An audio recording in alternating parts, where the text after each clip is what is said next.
अनि 9 र 10 कक्षामा हेर्ने हो भने तपाईलाई प्राविधिक तथा व्यावसायिक शिक्षा धारको अलिक फरक विषय छ त्यो। र अहिले के भइराखेको छ भनेदेखि नयाँ पाठ्यक्रम पनि सँगसँगै छ, 1-3 को पनि, 4-5 को पनि, 6-8 को पनि, 9-10 को पनि, 11-12 को पनि पाठ्यक्रमहरू, नयाँ पाठ्यक्रमहरू पनि सँगसँगै छन्, पुराना पाठ्यक्रमहरू पनि कार्यान्वयनमा छन्। 6 कक्षामा नयाँ छ, 7 कक्षामा पुरानै पाठ्यक्रम छ। अब हामीले तयारी गर्दा त 6 को नयाँको पनि हेर्न पर्यो, पुरानो 7 को 8 कक्षामा जुन कार्यान्वयन भएको छ त्यो पनि हेर्न पर्यो।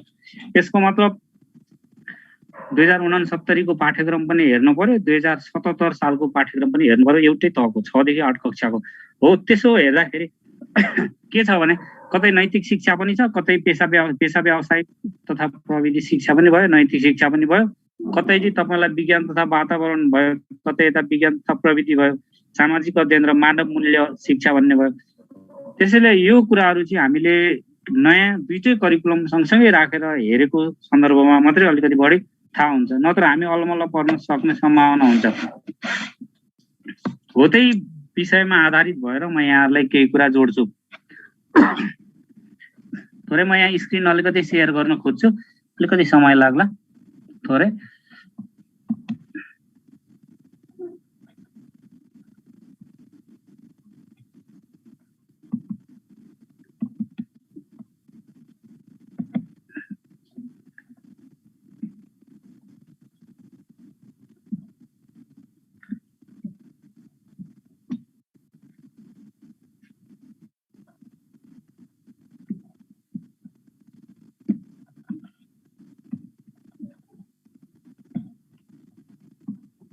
अब अलिकति आज थोरै अलिकति यो हेर्दै अनि अगाडि बढ्दै टिपोट गर्दै पनि जानुपर्छ। अब हामीले हेर्न पर्ने कुरामा चाहिँ पाठ्यक्रमको परिचय र संरचना चाहिँ धेरै महत्त्वपूर्ण कुराहरू हुन्छ। यो पृष्ठभूमि खण्ड जस्तो पनि हो, 1 पेजदेखि 12 पेजसम्म जुन 6 पाना छ, यो चाहिँ हामीले पढ्नुपर्छ। पाठ्यक्रमको परिचय संरचनामा पाठ्यक्रम के हो, कस्तो हो, किन पाठ्यक्रम परिमार्जन गरियो, के उद्देश्यले गरियो, के का आधारमा गरियो भन्दा राष्ट्रिय पाठ्यक्रम प्रारूप 2076 ले निर्दिष्ट गरेका सिद्धान्त र आधारलाई विचार गरेर 6-8 को पाठ्यक्रमहरू चाहिँ परिवर्तन गरियो भनेको छ। यहाँ के भन्छ, सिकाइ सहजीकरण विधि, प्रक्रिया, विद्यार्थी मूल्याङ्कन, माध्यम भाषाको छनौट, पाठ्यक्रम कार्यान्वयन योजना, पाठ्यक्रम मूल्याङ्कन, परिमार्जन सुधारको प्रक्रिया पनि समावेश गरिएको छ भन्छ। यो 2077 को पाठ्यक्रममा के कुराहरू समावेश गरिएको छ भनेर पनि भोलि सोध्न सक्ने भयो। त्यसैले धेरै हामी यो पृष्ठभूमि खण्ड त्यति मन गरेर पढ्दैनौँ, यो कुरा एकदमै इम्पोर्टेन्ट हुन्छ। अब विद्यालय तहको पाठ्यक्रम परिमार्जन, यसरी परिमार्जन गर्नुको औचित्य के हो, किन परिमार्जन गरियो भन्ने सन्दर्भमा पनि अलिकति हेरौँ।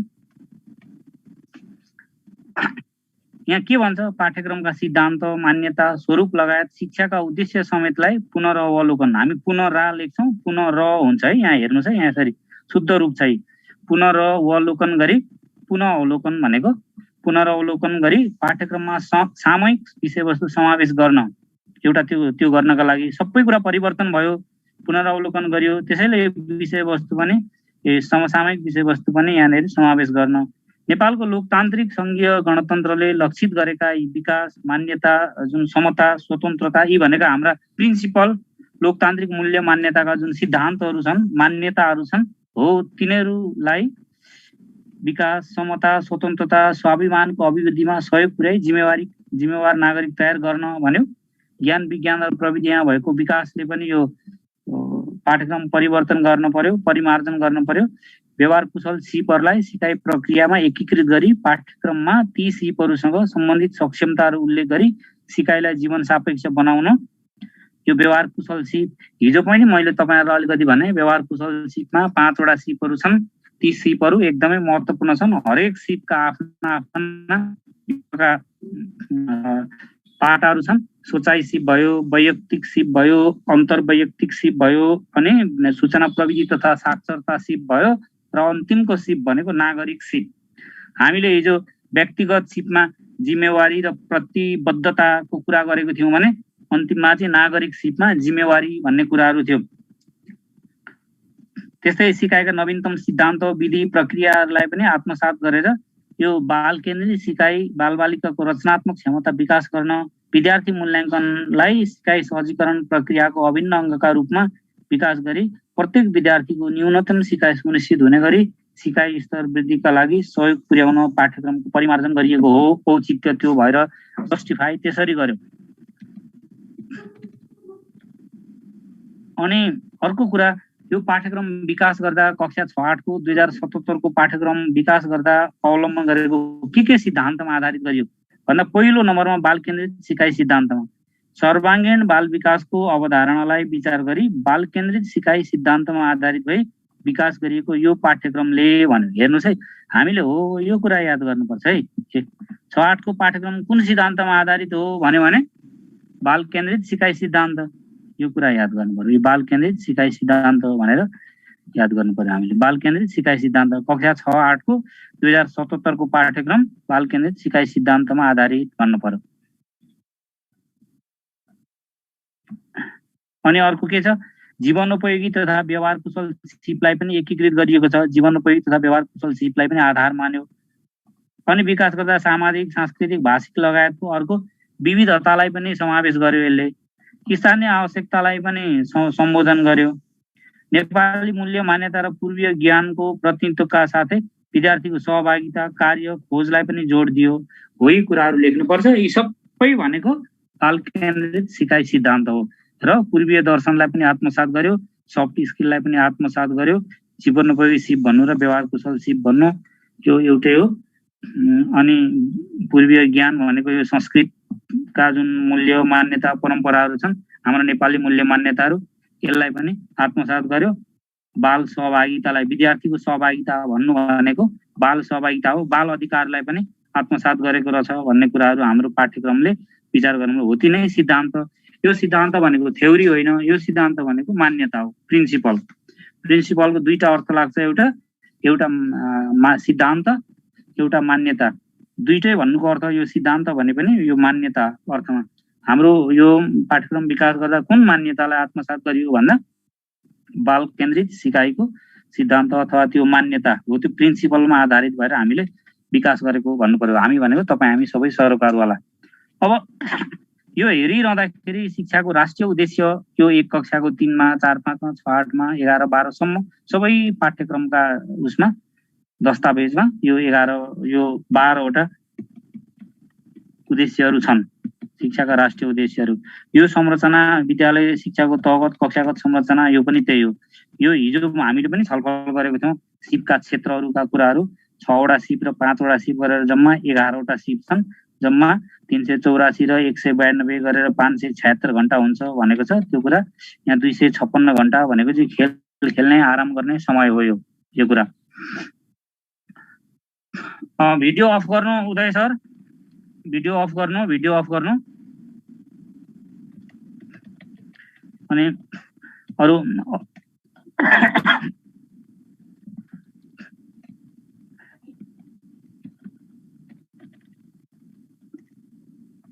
4 र 5 को संरचनाको कुराहरू यिनै हामी हेर्दै थियौँ हिजो।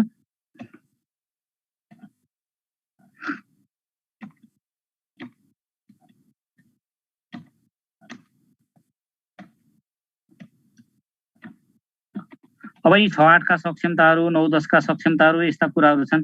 अब यहाँ विद्यार्थी मूल्याङ्कनको सन्दर्भमा तपाईलाई भोलि पाठ्यक्रम हेरिरहँदाखेरि यो कुरा नबिर्सिकन रिपोर्ट गर्दै जानुपर्छ। कक्षा 6-8 को पाठ्यक्रमको संरचनामा यो विद्यार्थी मूल्याङ्कन प्रक्रिया भन्यो। विद्यार्थी मूल्याङ्कन प्रक्रियामा मैले तपाईलाई अलिकति भने एउटा कुरा त के छ भने यो विद्यार्थी मूल्याङ्कन प्रक्रियामा आजभन्दा 2-4 महिना अगाडि 1 वर्ष भनौँ न अघिल्लो शैक्षिक सत्रको र अहिलेको फरक छ। के भयो भने यो विद्यार्थी मूल्याङ्कन पहिला यो निर्माणात्मक र निर्णयात्मक हो। निर्माण र निर्णय। निर्माण भनेको संसारमा 2 खालका मूल्याङ्कन छन्, एउटा निर्माण गर्ने, अर्को निर्णय गर्ने। निर्माण गर्ने अन्तर्गत भनेको त्यो जुन मूल्याङ्कनलाई हामी आन्तरिक मूल्याङ्कन पनि भन्छौँ। त्यो मूल्याङ्कन अन्तर्गत हिजोका दिनहरुमा यो त्रैमासिक परीक्षा, अर्धवार्षिक परीक्षा पर्दैन थियो। सुन्नुस् है यो कुरा, हिजोका दिनमा प्रथम त्रैमासिक परीक्षा, अर्धवार्षिक परीक्षा पर्दैन थियो। तर आज चाहिँ यो मासिक परीक्षा, यो त्रैमासिक परीक्षा यहाँ छ है, हो यो त्रैमासिक परीक्षा पनि आज के भएको छ पर्छ आन्तरिक मूल्याङ्कनमा। हामीले एकदमै अपडेट हुने कुरा यो हो, यो बिर्सनै हुँदैन। अहिलेको पाठ्यक्रमले के भन्यो भने त्रैमासिक परीक्षा कक्षा 6-8 को 2077 पाठ्यक्रममा त्रैमासिक परीक्षालाई आन्तरिक मूल्याङ्कनमा राख्यो। यो आन्तरिक मूल्याङ्कनका रूपमा हिजोका दिनमा राखेको थिएन। हिजो प्रथम त्रैमासिकलाई 10%, दोस्रो त्रैमासिकलाई 30% र वार्षिक दोस्रो अथवा अर्धवार्षिकलाई 30% र वार्षिक परीक्षालाई 60 गरेर जम्मा 100 अङ्क मान्थ्यो, 100% मान्थ्यो भने आजका दिनमा यो त्रैमासिक परीक्षालाई हेर्नु है कति मानेको छ, थोरै 10 अङ्क मात्रै छ। अहिले त्यहाँ लेखाउने यहाँ देखाएन, अलि तल देखिन्छ। अहिले म भन्छु यो त्रैमासिक परीक्षालाई त थोरै मानेको छ, अहिले 10 अङ्क मात्रै छ। त्रैमासिक परीक्षामा नि प्रथम त्रैमासिकलाई 5, दोस्रो त्रैमासिकलाई 5 गरेर जम्मा 10 मान्यो 6-8 को सन्दर्भमा। त्यसैले अबका दिनमा यो त्रैमासिक परीक्षा भनेको कुरा निर्माणात्मक मूल्याङ्कनमा पर्छ। निर्माण तर केही समय अगाडिसम्म सोधेका परीक्षाका प्रश्नहरू हेर्ने हो भने यो त्रैमासिक परीक्षा चाहिँ निर्णयात्मक मूल्याङ्कनको साधनमा पर्छ। निर्णयात्मक अहिले पनि तपाईले कक्षा 6-8 को 2069 को माध्यमिक तहको 2071 को पाठ्यक्रम पल्टाएर हेर्नुभयो भने जुन कार्यान्वयनमै छन् ती पाठ्यक्रमहरू हेर्नुभयो भने प्रथम त्रैमासिक, द्वितीय त्रैमासिकको अर्धवार्षिक परीक्षालाई निर्णयात्मक मूल्याङ्कनमा राखेको छ। निर्माणमा होइन, यसरी आन्तरिकमा होइन, निर्णय अथवा फाइनल मूल्याङ्कनको रूपमा राखेको छ। यो कुरा हामीले एकदम अपडेट हुनुपर्छ त्रैमासिक परीक्षा। त्यसैले यो आन्तरिक मूल्याङ्कनलाई 50% र यो निर्णयात्मक मूल्याङ्कन जसलाई चाहिँ हामी 50% भार गरेर निर्णयात्मक मूल्याङ्कन गरेको छ। आन्तरिक मूल्याङ्कन 50, बाह्य मूल्याङ्कन 50। यो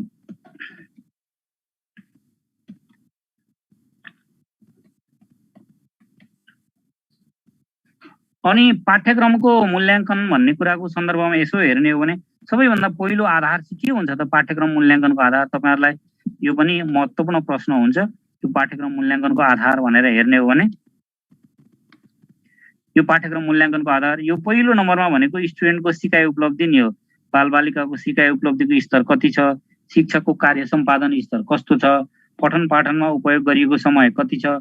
मानिलौं तपाईलाई 160 घण्टा पढाउने भनेको छ, 210 दिन विद्यालय लगाउने भनेको छ, 205 दिन विद्यालय लगाउने भनेको छ, तर हाम्रो चाहिँ 180 दिन भन्दा बढी विद्यालय खुलेको छैन भने त्यसको आधारमा पनि पाठ्यक्रम त मूल्याङ्कन हुन्छ। कोर्सै समयमा सकिएको छैन, हतारमा सकिएको छ भने पनि पाठ्यक्रम चाहिँ मूल्याङ्कन गर्नु त्यति सान्दर्भिक हुँदैन। कुनै इन्डिकेटरहरू, कुनै सूचकहरू कमजोर देखिए भने त्यो करिकुलमलाई मात्रै दोष लगाउन मिल्दैन। पठन पाठनको उपयोग कति भयो, कति समय चाहिँ पढाइयो, कक्षा कोठामा त्यसको बारेमा छलफल कति भएको छ, त्यो आधारमा पनि पाठ्यक्रम मूल्याङ्कन गर्न सकिन्छ। पढाउँदै नपढिकन, सिकाउँदै नसिकाइकन विद्यार्थीले जानेनन् भन्न हुँदैन भनेर पठन पाठनमा उपयोग गरिएको समयलाई पनि पाठ्यक्रम मूल्याङ्कनको एउटा महत्त्वपूर्ण आधार मानेको। सबैभन्दा पहिलो आधार भनेको त विद्यार्थीको एचिभमेन्ट नै हो। यो कुरा हामीले बिर्सन हुँदैन। त्यसैले यो शिक्षकको कार्य सम्पादन स्तर, पठन पाठनमा उपयोग गरिएको समय, शिक्षकको कार्य सम्पादन स्तर भनेको शैक्षिक योग्यता पूरा भएका विषय मिल्दो, दरबन्दीको शिक्षक, स्थायी शिक्षक हैन, तपाईलाई तालिम प्राप्त योग्य उच्च शैक्षिक योग्यता भएको त्यस्तो तालिम प्राप्त शिक्षकलाई नै कार्य सम्पादनको स्तर राम्रो भएको शिक्षक मानिन्छ। शिक्षक भन्दा विद्यार्थी र तपाईलाई शिक्षाको क्वालिटी राम्रो हुन सक्दैन भन्छ। सबै कुरा शिक्षकमा डिपेन्ड हुन्छ भन्छ है यो एजुकेसनको सिस्टममा। त्यसैले शिक्षकले गरेको कार्य सम्पादन स्तर पनि कस्तो छ त्यसको आधारमा पनि करिकुलमको मूल्याङ्कन हुन्छ। शिक्षकले बिदामा बस्ने शिक्षकको उपस्थिति नै कम छ। जम्मा विद्यालय लागेको समयको कति प्रतिशत चाहिँ शिक्षक कक्षामा हाजिर भएको देखिन्छ हो, त्यो आधार पनि यो कार्य सम्पादन स्तरमा पर्छ। विद्यार्थीको वैयक्तिक र सामाजिक व्यवहार र प्रभाव, विद्यार्थीको अब कस्तो व्यवहारमा के परिवर्तन आयो, उनीहरूको अब तपाईलाई के ह्याबिट चेन्ज भयो कि भएन, करिकुलमले उनीहरूको जुन स्वभावमा, बानीमा, उनीहरूको सामाजिक व्यवहारमा परिवर्तन भयो कि भएन, त्यो आधारमा पनि करिकुलमको जस अफ जस पाउने हुन्छ। अभिभावकहरूको त्यो बच्चाप्रतिको धारणा के थियो, त्यो कोर्स पढिसकेपछि बच्चाको आफ्नो छोराछोरीहरूको सिकाइप्रतिको अपेक्षा के थियो र पछाडि के भयो, त्यो पढिसकेपछि उनीहरूकोमा के परिवर्तन भयो या भएन, पाठ्यक्रम त्यहाँ त्यहाँ देखियो कि देखिएन उनीहरूको अनुहारमा उनीहरूको व्यवहारमा हो त्यो प्रतिक्रियाको आधारमा पनि पाठ्यक्रम सफल भएको या असफल भएको मूल्याङ्कन गर्न सकिन्छ। र अन्तिममा हेर्ने हो भने सरकारवालाको विद्यालय प्रतिको धारणा अब के छ भने त्यो विद्यालयबाट पढेका बालबालिकाहरू त्यो विद्यालयबाट उत्पादित सामाजिक सदस्यहरू समाजमा के परिवर्तन भयो त समाजमा के परिवर्तन भयो समाजमा रूपान्तरण भयो कि भएन अझै पनि समाजमा तपाईलाई समस्या छ सामाजिक समस्याहरूले समाज जकडिएको छ भने त्यो पाठ्यक्रमको प्रभाव त्यति साह्रो देखिएन पाठ्यक्रमले काम नगरेको ठानिन्छ त्यसैले समाज चाहिँ समुन्नत समाज समृद्ध समाज सक्षम नेपाली समृद्ध नेपालीहरूतिर अगाडि बढेको छ भने हो त्यो विद्यालय प्रतिको जुन धारणा राम्रो छ भने यो पाठ्यक्रम पनि सफल भएको भन्ने बुझिन्छ।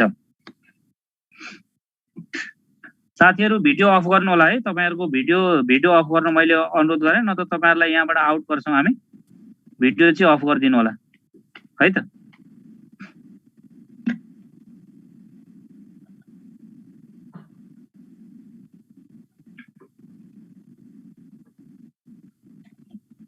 अनि अर्को चाहिँ यो तपाईलाई के छ भने अभिभावक तथा सिकाइ प्रतिको यो अपेक्षा पनि भयो परिवर्तनको समाजले अथवा सरकारवालाहरूले विद्यालय प्रति हेर्ने दृष्टिकोण यो आधारमा पनि पाठ्यक्रम परिवर्तन गरिन्छ र प्रत्येक 5 वर्षमा पाठ्यक्रमको मूल्याङ्कन गरिन्छ। यो 5 वर्षमा मूल्याङ्कन किन गरिने भनेको चाहिँ 5 वर्ष पुरा भएपछि चाहिँ पाठ्यक्रम परिमार्जन गरिने भएकोले गर्दाखेरि प्रत्येक 5 वर्षमा चाहिँ पाठ्यक्रमको परिमार्जन गरिने भएकोले पाठ्यक्रमको मूल्याङ्कन गरिने भएको प्रत्येक वर्ष आवश्यक देखिएमा अपडेट गर्ने अध्यावधिक गर्ने र 5 वर्ष पुरा भएपछि चाहिँ पाठ्यक्रम परिमार्जन गरिने र हरेक 10 वर्षमा चाहिँ पाठ्यक्रम परिवर्तन गरिने भन्ने छ। हरेक 10 वर्षमा चाहिँ पाठ्यक्रम परिवर्तन गरिने हरेक वर्ष आवश्यक देखिएमा मात्रै हो 5 वर्षमा गर्नुपर्छ भन्ने छैन। हरेक वर्ष अध्यावधिक 5 वर्ष कार्यान्वयन भएपछि परिमार्जन अथवा संशोधन र 10 वर्ष पुरा भएपछि त्यो 10 वर्ष पुरा भएपछि चाहिँ परिवर्तन गरिने पाठ्यक्रमको परिवर्तन गरिने।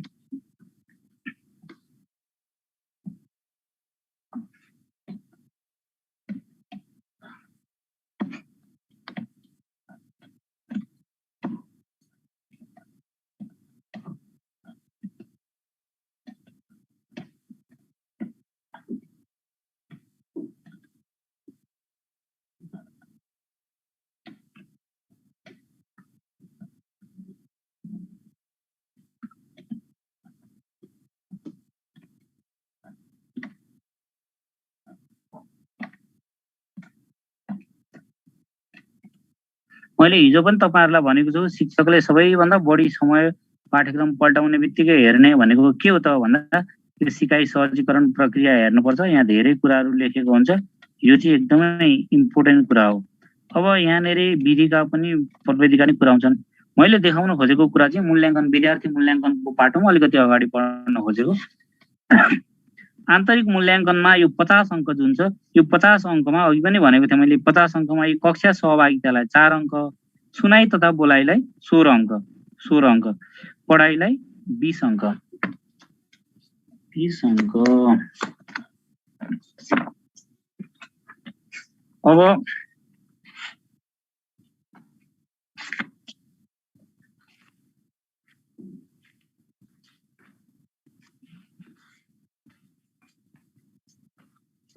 हेर्नुहोस् है त त्यहाँ के भन्यो भने कक्षा सहभागितालाई 4 सुनाइ तथा बोलाइलाई 16 पढाइ र लेखाइलाई 20 र त्रैमासिक परीक्षालाई 10 भनेको छ। अब मैले तपाईहरुलाई भने कि यहाँनेर यो पक्कै तपाईहरुले टिप्नु भयो भने पनि हुन्छ कक्षा 6-8 को 2077 को आधारभूत शिक्षा पाठ्यक्रम कक्षा 6-8 पाठ्यक्रम 2077 यहाँनेर आन्तरिक मूल्याङ्कनको सन्दर्भमा भनेको यो सहभागिता सबै विषयमा 4 हो सबै विषयमा त्रैमासिक परीक्षा 10 हो नेपालीको मात्र होइन। अनि यो 20 को पाटो चाहिँ 36 हो 20 को पाटो चाहिँ 36 छ। कुनैले माथिल्लोलाई कुनैले तल्लोलाई 16 गरेको छ कुनैले माथिल्लोलाई 20 गरेको छ। यहाँ 20 को पाटोहरु अहिले मैले प्रस्तुत गर्छु। सहभागितालाई 4 अंक त्रैमासिक परीक्षालाई 10 अंक यो एउटा कुरा याद गर्नुपर्छ। अनि सहभागिता 4 यो त्रैमासिक परीक्षा 10। अब यो चाहिँ 2077 को पाठ्यक्रम। तर अब सँगै 2069 को पाठ्यक्रम कक्षा 6 को 69 को पाठ्यक्रमले के भन्छ भने यो प्रयोगात्मकलाई 25, सैद्धान्तिकलाई अनि 75 हो। प्रयोगात्मकलाई 25, सैद्धान्तिकलाई 75 अङ्क छ। त्यो प्रयोगात्मक भित्रको सुनाइ र बोलाइलाई 20 नभएर सुनाइ र बोलाइलाई 25 अङ्क छ। तपाईहरुलाई पनि थाहा छ सुनाइ र बोलाइलाई 25 अङ्क, पढाइ र लेखाइ भनेको चाहिँ जाँचमा सैद्धान्तिक पढाउने भयो 75 मार्क्सको कुरा भयो। यो पढाइ र लेखाइ अहिले यता पनि आउँछ फेरि। त्यो पढाइ र लेखाइको त अहिले 50 मार्क्सको, यो पढाइ र लेखाइलाई 50 मार्क्सको अन्तबाट पनि मूल्याङ्कन गरिन्छ। सुनाइ र बोलाइलाई चाहिँ यहाँ 16 अङ्क दिएको छ भने कक्षा 6-8 को 2069 को पाठ्यक्रममा यो सुनाइ र बोलाइलाई 20 अङ्क छ, सरी 25 अङ्क छ। सुनाइ र बोलाइलाई 25 अङ्क, सुनाइलाई त्यहाँनेरि 5 अङ्क, बोलाइलाई त्यहाँ 20 अङ्क गरेर प्रयोगात्मक मूल्याङ्कन गर्दा सुनाइ 5, बोलाइ 20 गरेर हिजोको पाठ्यक्रममा 25 थियो, सुनाइलाई 5, बोलाइलाई 20 गरेर 25 अङ्क थियो। तर आज हाम्रो के भएको छ भन्दा सुनाइ र बोलाइलाई 16 अङ्क मात्र छ। सहभागितालाई 4 अङ्क, पढाइ र लेखाइलाई 20 अङ्क, उता 50 अङ्क छ पढाइ र लेखाइलाई। अब तपाईले मोटामोटी तपाईलाई मूल्याङ्कनतिर अलिकति घुमाउरो पाराले क्वेशन सोधिदिने हो भने त्यो पढाइ र लेखाइलाई आन्तरिकमा 20 अङ्क, अन्तिम परीक्षामा 50 अङ्क गरेको छ। अन्तिम परीक्षामा 50 अङ्क छ। पढाइ र लेखाइ यहाँ 20, अन्तिम परीक्षामा 50 छ। हेर्नुस् है त।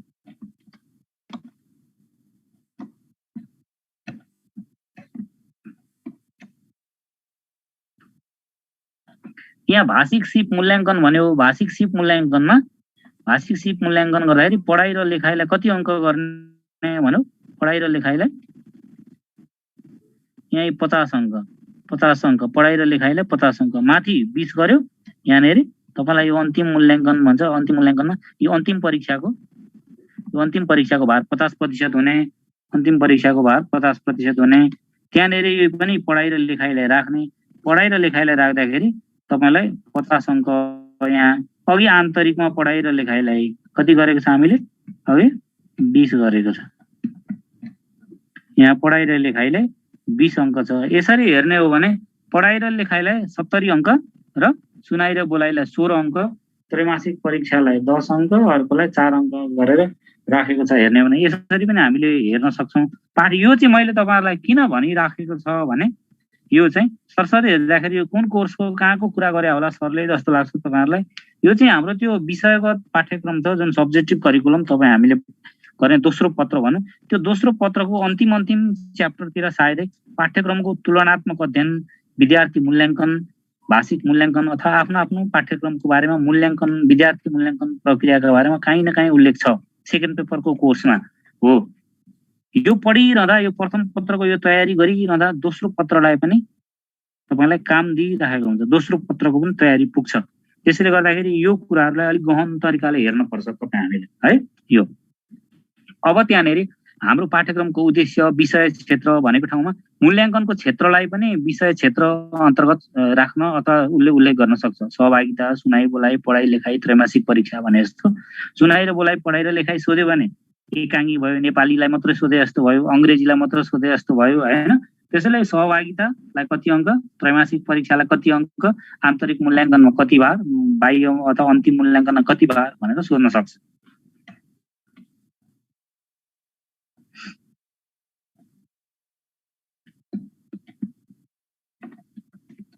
यो वान मी भने कसको हो? तपाईले जुन बन्द गर्नुभयो भने हुन्छ नि भिडियो सुनिरहनु भएको छ सर है। भिडियो चाहिँ तपाईको छ भने भिडियो जम्मै बन्द गर्नु त, भिडियो अफ गर्नु तपाईहरुको है, भिडियो अफ गर्नु। यतिका सबैले भिडियो अफ गरेको छ भने तपाईले पनि त्यो ओपन गर्न मिल्दैन नि, सबैले अफ गर्नु न भिडियो चाहिँ, आफ्नो भिडियो।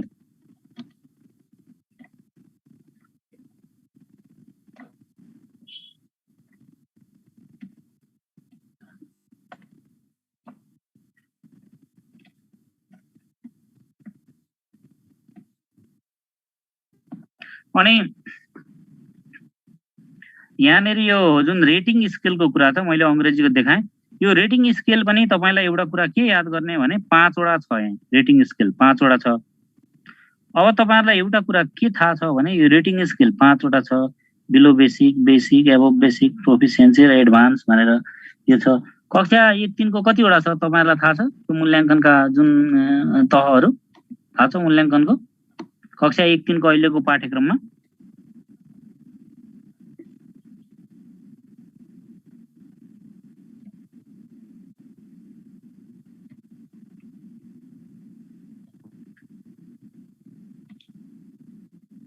यहाँ यो देखाउँछु अनि यसलाई हामी स्टप गर्छौं है त। धेरै बेर छैन, अब 1 मिनेट जति यो शो गरेपछि अनि सकिन्छ।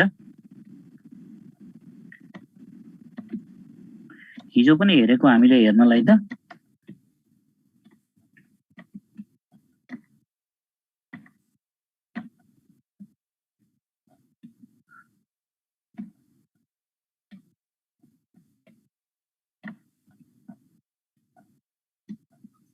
मूल्याङ्कनकै पाटोमा जान खोजेको मैले। विद्यार्थी मूल्याङ्कन गर्दाखेरि गणितलाई पनि तपाईलाई के भयो भन्नुहुन्छ भने गणितलाई पनि सहभागितालाई 4 अङ्क, त्रैमासिक परीक्षालाई 10 अङ्क, अब यो प्रयोगात्मक अथवा परियोजनालाई 16 अङ्क र मुख्य सिकाइ उपलब्धिमा विद्यार्थीको सिकाइ स्तर चाहिँ 20 अङ्क भनेको छ। 20 अङ्क। अब यो आन्तरिक मूल्याङ्कनका साधनहरू कतिवटा छन् भन्यो भने आन्तरिक मूल्याङ्कनका साधनहरू यहाँ हेर्ने हो भने कतिवटा छन्? गणितका 5 वटा। रुब्रिक श्रेणी मापन एउटा, व्यवहार अवलोकन अर्को, शिक्षकको अभिलेख अर्को, कक्षा परीक्षा अर्को, मौखिक प्रश्नोत्तर अर्को। यसरी हेर्न पर्छ।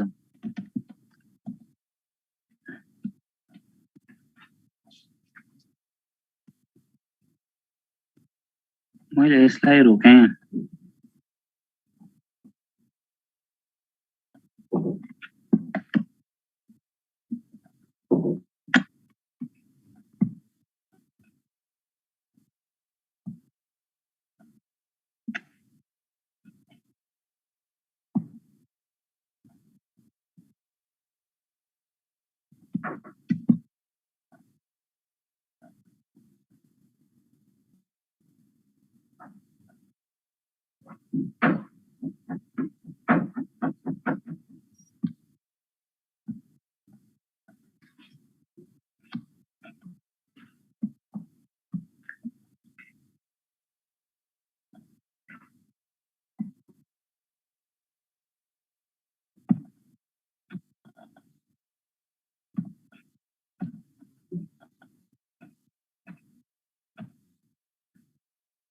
ल ठीक छ है, मैले गर्दै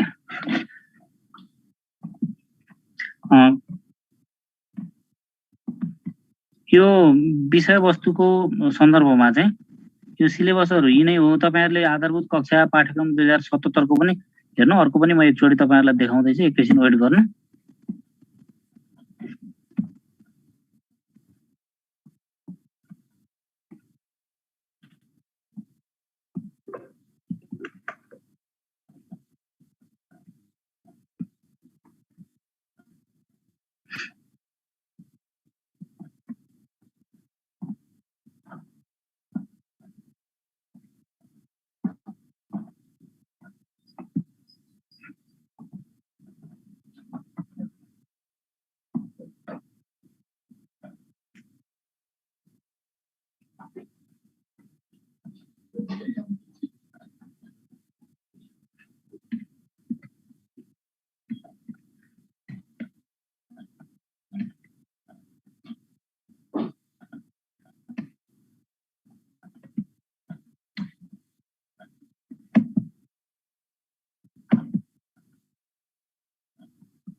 अब यो पाठ्यक्रम जुन छ हाम्रो कक्षा 4 र 5 को पाठ्यक्रम, यो पाठ्यक्रम तपाईहरुलाई पनि थाहा छ 2065 को पाठ्यक्रम।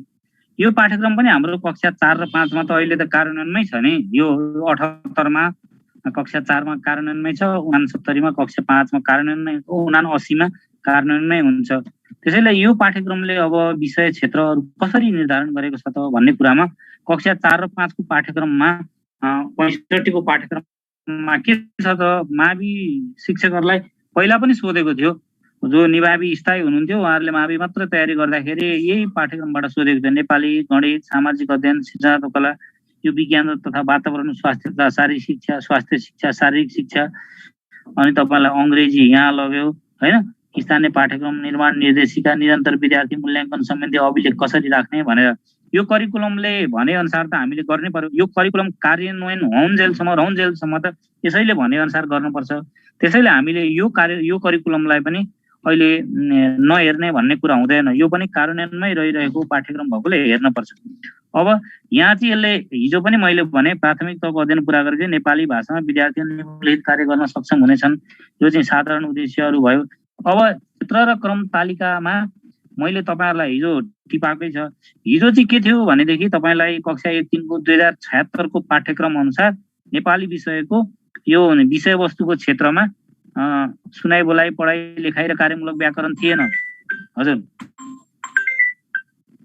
है। हिजो चाहिँ के थियो भन्नुहुन्छ भने तपाईँलाई यहाँ ध्वनि सचेतीकरण, श्रव्य अथवा दृश्य बोध हुँदै हामी अगाडि बढेको थियौँ हैन। शब्द भण्डार, पठन बोध, पठन प्रवाह हुँदै लेखाइ अनि अन्तिममा कार्यमूलक व्याकरण गरेर हिजो चाहिँ हामीले 8वटा कुरा थियो, 8वटा क्षेत्र थियो भने अहिले चाहिँ यहाँनिर यो 65 को पाठ्यक्रमले चाहिँ 5वटा सुनाइ बोलाइ, पढाइ लेखाइ र कार्यमूलक व्याकरण भनेर राखेको छ। 5वटा क्षेत्र। अब तर कक्षा 1-3 को नेपाली विषयको पाठ्यक्रमले कतिवटा सिकाइका भाषिक क्षेत्र अथवा विषयवस्तुका क्षेत्रहरू कतिवटा उल्लेख गरेको छ भन्यो भने 8वटा भन्नुपर्छ भने 4 र 5 को 2065 को पाठ्यक्रमले चाहिँ विषयवस्तुको क्षेत्र कतिवटा छ नेपालीको भन्यो भने 5वटा हो यो कुरा। अब 2065 कक्षा 4 र 5 नेपालीको विषय क्षेत्र 5वटा भनेर टिप्नु भयो भने पनि हुन्छ। सुनाइ बोलाइ, पढाइ लेखाइ र कार्यमूलक व्याकरण यो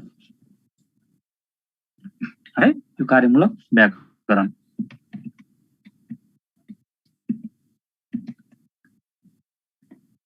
अनि 4 र 5 को पाठ्यक्रमले सुनाइलाई 38 घण्टी अरे जम्मा। भोलि तपाईँलाई यसो विचार गर्ने हो भने एउटा कुरा यो पनि टिप्नुपर्छ। कक्षा 4 र 5 मा सबैभन्दा बढी 2065 को पाठ्यक्रम अनुसार 2065 को यहाँ 2065 को पाठ्यक्रम छ हो। यो 2065 को पाठ्यक्रम अनुसार यी विषयहरू नेपाली, गणित, सामाजिक अध्ययन, सिद्धान्त कला, यिनीहरू विषयहरू मध्ये सबैभन्दा बढी पाठ्यभार भएको विषय कुन हो, कति घण्टा पढाउनु पर्छ भनेर भन्यो भने त नेपाली विषय नै हो। तपाईहरुलाई पक्कै थाहा पनि छ विषयवस्तुको क्षेत्रमा यो 4 र 5 का विषयवस्तुहरू हेर्ने हो भने क्षेत्रमा हेर्ने भने नेपाली विषयलाई सबैभन्दा बढी 8 घण्टी पढाउनु भनेको छ। 8 घण्टी भनेको कति हो भने 256 घण्टा। 256 घण्टा यो नेपाली विषयलाई कति घण्टा पढाउने भनेको रहेछ 256 घण्टा। हेर्नुहोस् है त यहाँ लेखेको छ। यही करिकुलममै छ, जे छ करिकुलममै हुन्छ। यहाँ घण्टी भनेको छ हैन। घण्टी तपाई हामीले अब अहिले घण्टामा गएको छौं। कक्षा 4 मा 256 घण्टी, कक्षा 4 मा 256 घण्टी भनेको छ। यो 8 पिरियड पढाउने हो। 8 पिरियड पढाउँदा 256 घण्टी पढाउने हो वर्षभरिमा। यो कुरा याद गर्नुपर्छ। कक्षा 4 मा पनि कक्षा 5 मा पनि हप्तामा 8 पिरियड पढाउनु पर्ने। अनि अब सुनाइलाई 38 छ भने बोलाइलाई 51 तपाईले टिप्नु भयो भने पनि हुन्छ। सुनाइलाई 38, बोलाइलाई 51 घण्टी,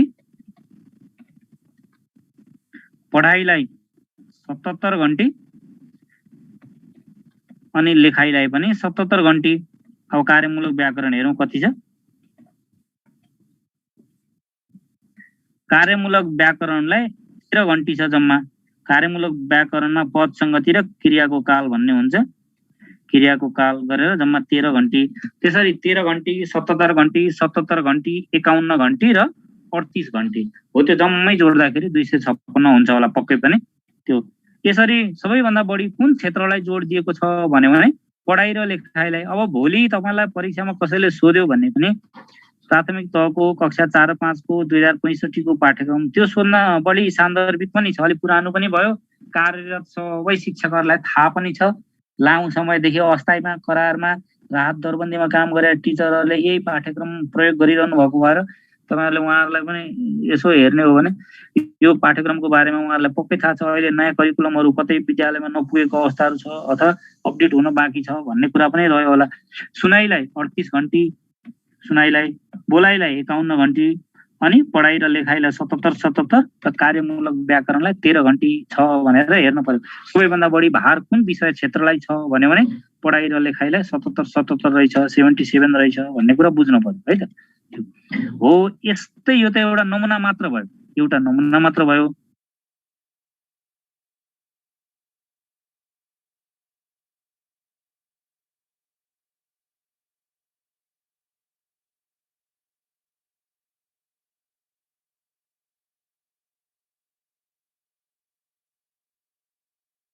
पढाइलाई 70 घण्टी र लेखाइलाई 90 घण्टी। फेरि 5 कक्षामा आएर 90 घण्टी भयो लेखाइलाई। हेर्नुस् है, लेखाइलाई 90 घण्टी। अब कार्यमूलक व्याकरणलाई 13 घण्टी। यहाँनेरि फरक के पर्यो भने कक्षा 5 मा चाहिँ लेखाइलाई बढी जोड दिएको छ। कक्षा 4 मा चाहिँ पढाइ र लेखाइलाई बराबर भयो, तर कक्षा 5 मा आएर चाहिँ लेखाइलाई 90 घण्टी, पढाइलाई कम। सुनाइ 38, बोलाइलाई अलिकति फरक, बोलाइलाई पनि 38। सुनाइ र बोलाइलाई 5 मा चाहिँ 38 कक्षा 5 मा सुनाइलाई 38, बोलाइलाई पनि 38, सुनाइ बोलाइ। अब पढाइलाई 77 छ, 4 र 5 मा बराबर छ पढाइलाई, तर 5 कक्षामा लेखाइलाई आएपछि यता 90 घण्टी बनायो। कार्यमूलक व्याकरणलाई पनि 13 घण्टी नै छ। त्यसैले हामीले अब हो यसरी अलिकति तुलना गरेर हेर्न पर्छ है। यो कुरा चाहिँ यो एउटा उदाहरण मात्र हो। तपाईले कक्षा 4 र 5 को अब गणितमा के छ, सामाजिकमा के छ पनि अलिकति हेरौँ। यो तालिकाबाट पनि कहिलेकाहीँ यसरी पाठ्यक्रममै प्रष्ट देखिने गरेर भएको कारणले गर्दाखेरि सबैभन्दा बढी प्राथमिक तहको पाठ्यक्रममा कुन विषय क्षेत्रलाई, कुन भाषिक क्षेत्रलाई बढी जोड दिएको छ, कुन भाषिक क्षेत्रलाई भन्यो भने यसो हेर्ने भने 4 र 5 कक्षामा अब बेग्लै छ। 5 को 15% भयो दुईटैमा, बोलाइलाई 51% एउटामा, अर्कोमा 38% मात्र छ। पढाइलाई 77 भयो, 30 अङ्क बारे र 30 अङ्क बारे भयो। लेखाइलाई चाहिँ 77 एउटामा, अर्कोमा 90 भयो, 90 पाठ्यभार अथवा 30 अङ्क र 35 अङ्क। कार्यमूलक व्याकरणलाई त 5 अङ्क र 5 अङ्क अथवा 13 छ दुईटैमा। यसरी टोटलमा चाहिँ 256 हो घण्टी। यो पाठ्यभार भनेको घण्टी, यता पनि 256 हो। यसरी हामीले याद गर्नुपर्छ। यो एउटा नमुना हो। यो तालिका पनि एकचोटि स्क्रिनशट गर्नु। कक्षा 4 र 5 2065 को पाठ्यक्रम।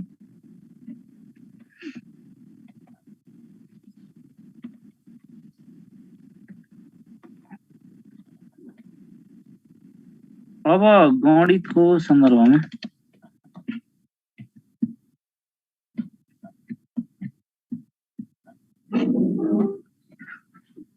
गणितमा के रहेछ त कक्षा 4 र 5 मा भन्दा ज्यामिति, संख्याको ज्ञान, गणितका आधारभूत क्रियाहरू हैन, समय, मुद्रा र नापतोल, अनि भिन्न दशमलव प्रतिशत, ऐकिक नियम र ब्याज। यो ऐकिक नियम भन्ने अहिले पढाइ हुन्छ त ऐकिक नियम 4 र 5 मा हेर्नु पर्ला हैन। अब बिल र बजेट, तथ्याङ्क, समूह, बीजगणित भनेर यसरी राखेको रहेछ। यो चाहिँ कहिलेको भन्नुहुन्छ भने आजभन्दा 13 वर्ष अगाडिको पाठ्यक्रम 2065 को, जुन अहिले कार्यान्वयनमा छ। त्यसैले विषय क्षेत्रहरूको कुरा गर्दाखेरि यो यहाँ क्षेत्र मात्रै भन्नु, यो क्षेत्र भन्नु कक्षा 4 र 5 को गणित विषयको विषय क्षेत्र। कतिवटा विषय क्षेत्र रहेछ भन्यो भने 9 वटा रहेछ भन्ने कुरा बुझ्नु पर्यो। कक्षा 4 र 5 मा हेरौँ 9 छ कि छैन हेरौँ।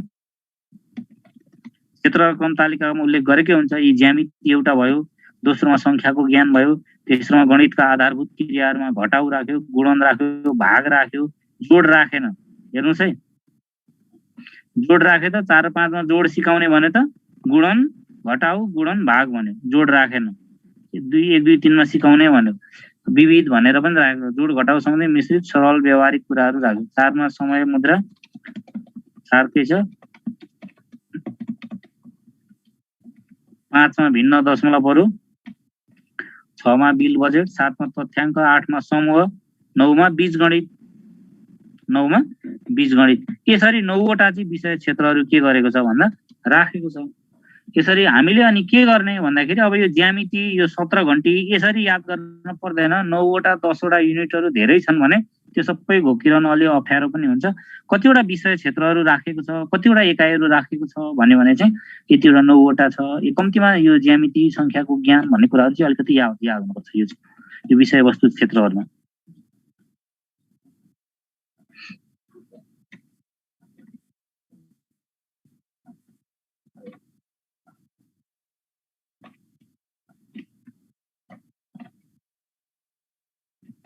अनि अर्को कुरा हेर्नु न, अब यस्तो राम्रो दिएको छ त्यो त्यति वर्ष 15-16 वर्ष अगाडि बनेका पाठ्यक्रमहरूमा हेर्ने हो भने पनि पढाउँदाखेरि ज्यामिति यति पढाउनु है, अङ्कबार यति राख्नु, 4-5मा 4मा यति राख्नु, 5मा यति राख्नु भनेर सबै तपाईँलाई यता यहाँ चाहिँ 26 पाठ्यभार, यता चाहिँ 27 बनाएको छ आधारभूत क्रियाहरूमा। हेर्नु टोटलमा त 11, यहाँ 19 छ, यता 18 छ। अरू लगभग झन्डै मिल्ला हुन्छ जस्तो देखिन्छ कतिपयमा। यहाँ गणितका आधारभूत क्रियाहरू यी 9वटा विषय क्षेत्र भए। 9वटा विषय क्षेत्र मध्ये जम्मा पाठ्यभार चाहिँ 192 घण्टी। गणित कति पढाउनु पर्ने रहेछ त कक्षा 4 र 5मा त्यो बेलामा अथवा अहिले भन्ने हो भने 192 घण्टी पठन पाठन गर्नुपर्ने रहेछ। 192 घण्टी कक्षा 4मा पनि कक्षा 5मा पनि 192 घण्टी पठन पाठन गर्नुपर्ने रहेछ। अब हेर्नुहोस् यो शिक्षण सिकाइ प्रक्रिया, आगमन विधि, सरलबाट जटिल, मूर्तबाट अमूर्त, समस्या समाधान विधि, गणितीय सोच, यो कुरा हिजो तपाईहरुलाई मैले पक्कै देखाएँ होला। यहाँनेरि तपाईलाई हेर्नुस् उल्लिखित विधिहरू बाहेक यहाँ के भन्छ, यस पाठ्यक्रमले गणितको कुनै पनि क्षेत्रको विषयवस्तु अथवा कुनै पनि गणितीय सिपको विकास गर्न शिक्षण गर्दा मुख्यतया प्रदर्शन विधि, गणित शिक्षणका विधिहरू है, प्रयोगात्मक विधि, प्रश्नोत्तर विधि, छलफल विधि, आगमन विधि, अनुसन्धान विधि आदिमा विशेष जोड दिएको छ। यो विधि बाहेक यी पनि गरिन्छ, आगमन विधि, सरलबाट जटिल, मूर्तबाट अमूर्त, समस्या समाधान विधि, गणितीय सोच, यिनीहरू पनि तपाईलाई प्रयोगमा ल्याउने भनेको छ। हिजो मैले तपाईलाई सो गरेकोमा चाहिँ लगभग 15-16 वटा विधिहरू छन् गणितका। कुरा बुझ्नुभयो नि? गणितका विधि, कथा कथन विधि यहाँ उल्लेख भएको छ त, कथा कथन विधि, गीत विधि छ त, यहाँ गीति लय विधि छैन। हिजो मैले तपाईहरुलाई गणितमा पनि यो कथा कथन विधि इम्पोर्टेन्ट छ है भनेर शेयर गरेको छु। कथा कथन विधि अहिलेको नयाँ विधिहरू छन्। गीतबाट पनि, कथा कथनबाट, कथाबाट पनि तपाईलाई त्यस्तो अवधारणाहरू सिकाउन सकिने रहेछ। यो त्यसैले अब साधारणतया पाठ्यक्रमले निर्धारण गरेका सिकाइ उपलब्धि हासिल गर्न निम्नलिखित सिकाइ सामग्रीहरू उपयोगमा आउन सक्छन् भनेको छ। अब गणित पढाउँदाखेरि कुन कुन शिक्षण सामग्रीहरू बढी उपयोगी अथवा व्यवहारिक मानिन्छ सूची बनाउनुहोस् भन्यो भने यी बेस 10 ब्लक, मोडेलहरू, वास्तविक वस्तुहरू, नापतोलका प्रामाणिक एकाइहरू हो। यिनीहरू भोलि तपाईलाई यो फर्स्ट पेपर अहिले जुन हामी पढिरहेछौँ त्यसको यो शिक्षणका विधि, शिक्षणका सामग्री हैन, शिक्षण सिकाइका प्रक्रियाका कुराहरू, यी कुराहरू पनि हामीलाई काम लाग्ने। सेकेन्ड पेपरमा त यो त झन् अस्त्र नै भइहाल्छ। त्यसैले यो पनि हामीले याद गर्नुपर्छ। मैले भन्न खोजेको कुरा यो क्षेत्र र क्रम, यसरी क्षेत्र र क्रम गणितका 4 र 5 9 वटा विषय क्षेत्रहरू रहेछन्। 192 घण्टी पढाइ हुनुपर्ने रहेछ। 192 घण्टी यसमा हेरिरहँदा सबैभन्दा बढी चाहिँ कक्षा 4 र 5मा समय, मुद्रा, नापतोललाई यहाँ 39 घण्टी पढाउ भन्यो। यसमा 36 घण्टी सबैभन्दा बढी चाहिँ समय, मुद्रा र नापतोललाई नै दिएको रहेछ। यसमा यहाँ माथि संख्याको ज्ञानलाई पनि 34 र 35 गर्यो। संख्याको ज्ञान पनि धेरै महत्त्वपूर्ण मानेको छ पाठ्यक्रमले, र यो चाहिँ सबैभन्दा बढी चाहिँ समय, मुद्रा र नापतोललाई मान्यो पाठ्यक्रमले। यसरी हामीले सबैभन्दा बढी भार भएको विषय वस्तुको क्षेत्र कुन हो भन्यो भने सबैभन्दा बढी भार भएको यो पाठ्यभार भएको विषय क्षेत्र कुन हो भन्यो भने चाहिँ यो समय, मुद्रा र नापतोल। अनि दोस्रोमा चाहिँ संख्याको ज्ञान। यसरी आउनु पर्यो हामी।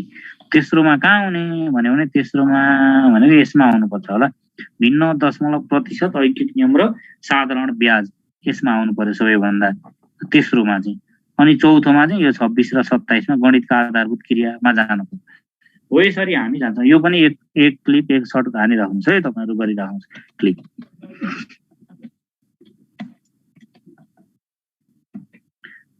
अनि यो विद्यार्थी मूल्याङ्कनको पाठ हो भने एकचोटि पढ्नुपर्छ है यो चाहिँ। अब खासमा यहाँ यस्तो कति राम्रा राम्रा कुरा हुन्छ। शिक्षण सिकाइ क्रियाकलाप सञ्चालन गर्दा भर्सक शिक्षक सहजकर्ता, धेरै जान्ने सुन्ने होइन क्या, अति धेरै जान्ने खालको नभइकन एउटा सहजकर्ताको रूपमा, प्रवर्धनकर्ताका रूपमा, उत्प्रेरक अथवा मोटिभेटरका रूपमा, हैन, क्याटलिस्ट भनेको उत्प्रेरकका रूपमा प्रस्तुत भएर विद्यार्थी सँगसँगै सिक्ने को-लर्नर भन्छ, विद्यार्थी सँगसँगै सिक्ने को-लर्नरका रूपमा प्रस्तुत हुँदा अर्थपूर्ण र प्रभावकारी हुने कुराको अपेक्षा गरिएको छ भन्न पर्यो। यो कति राम्रो छ। अनि अभिभावक, शिक्षक, विद्यार्थी बीचको अन्तर्क्रियाबाट गरिने, हैन, 3 प्लेयर अफ इन्टरेक्सन। यो तपाईलाई थाहा छ नि रहेछ, त्रिमूर्ति भन्छ हैन, यो शिक्षण सिकाइमा 3 पिलर अथवा पेलर के भन्छ, प्लेयर भनेको पनि को भने अभिभावक, शिक्षक र विद्यार्थी बाट गरिने व्यक्तिगत शिक्षणलाई प्राथमिकता दिँदा अर्थपूर्ण सिकाइ हुने कुरालाई पनि गणित शिक्षणको महत्त्व तथा उपयुक्त स्थान दिनुपर्छ भनेको छ।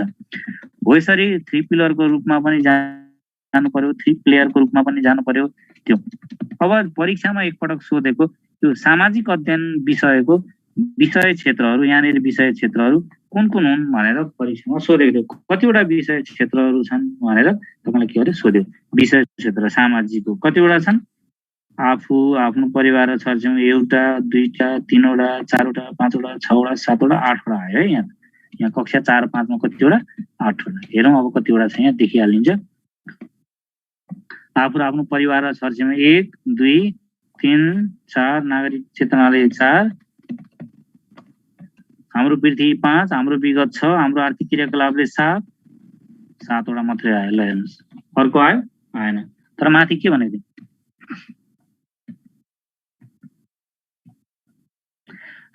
राजेन्द्रजी, राजेन्द्र प्रसाद यादवजी, तपाईको भिडियो अफ गर्नु।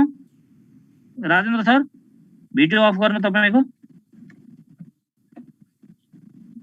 यहाँ यो आफू, आफ्नो परिवार, छरछिमेकी 1, हाम्रो परम्परा, सामाजिक मूल्य मान्यता 2, सामाजिक समस्या 3, नागरिक चेतना 4, पृथ्वी 5, विगत 6, यसले 7, स्थानीय विषयवस्तुको अंश भनेर यो चाहिँ कसले राख्ने त भन्दा स्थानीय तहले नै राख्ने भएकोले गर्दाखेरि यहाँ नराखिएको। अब हिजोका दिनमा तपाईलाई हेर्ने हो भने 20% अंश यो पाठ्यक्रमले के भन्छ? 20% अंश चाहिँ विद्यालयले आफैले निर्माण गरेर पाठ्यक्रम लागू गर्नुपर्ने अथवा पाठ्यक्रम कार्यान्वयन गर्नुपर्ने भन्ने छ।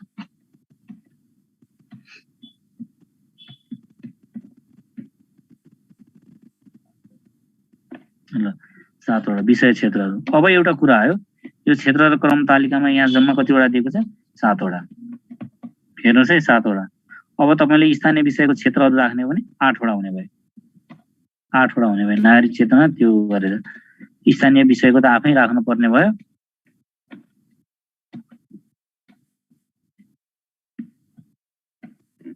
सातसम्म हाम्रो आर्थिक गतिविधि र 8औं नम्बरमा हेर्यौं भने स्थानीय विषयवस्तु, स्थानीय अंश भनेर चाहिँ त्यो आफै राख्ने भयो। त्यसैले भोलि तपाईलाई यो हिजोका दिनहरुमा पनि सोधेको थियो, सामाजिक अध्ययनको विषयले कक्षा फलानुमा अथवा 4 5 मा अथवा 1 3 मा अथवा हाम्रो सेरोफेरो भन्ने विषयमा कतिवटा विषय क्षेत्रहरू राखिएको छ भने यतिवटा भनेर राख्नुपर्छ। यतिवटा भनेर तपाईले लेख्नु पर्यो। र अर्को महत्त्वपूर्ण पाटो चाहिँ यहाँ देखाउन खोजेको मैले। अब भोलि विषय क्षेत्र भन्दाखेरि त तपाईले यहाँनेरि ठ्याक्क हेर्ने भनेको त्यो 7वटा भन्नु भन्दा पनि यो चाहिँ इम्पोर्टेन्ट कुरा हो। 8वटा भन्न पर्छ। हाम्रो 7 कि 8 भन्ने भोलि विवाद हुन्छ होला। तर पाठ्यभारमा चाहिँ के छ? 8 भएकोले गर्दा 8 राख्नुपर्छ है त। पाठ्यभारमा चाहिँ 8 राख्नुपर्छ। पाठ्यभारको वितरण तालिकामा 8 राखेको भएर हाम्रो विषय क्षेत्रहरू कतिवटा छ सामाजिक अध्ययनमा भन्यो भने पनि 8वटा हो। यसले सबैभन्दा बढी भार कसलाई दिएको छ?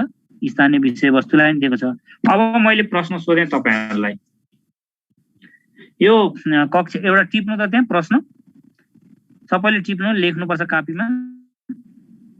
कक्षा 4 र 5 को 2065 को पाठ्यक्रमले कक्षा 4 र 5 को 2065 को पाठ्यक्रमले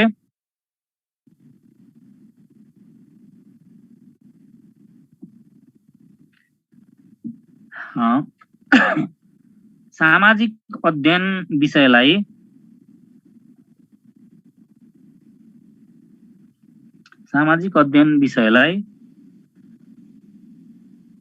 कति घण्टी स्थानीय विषयवस्तु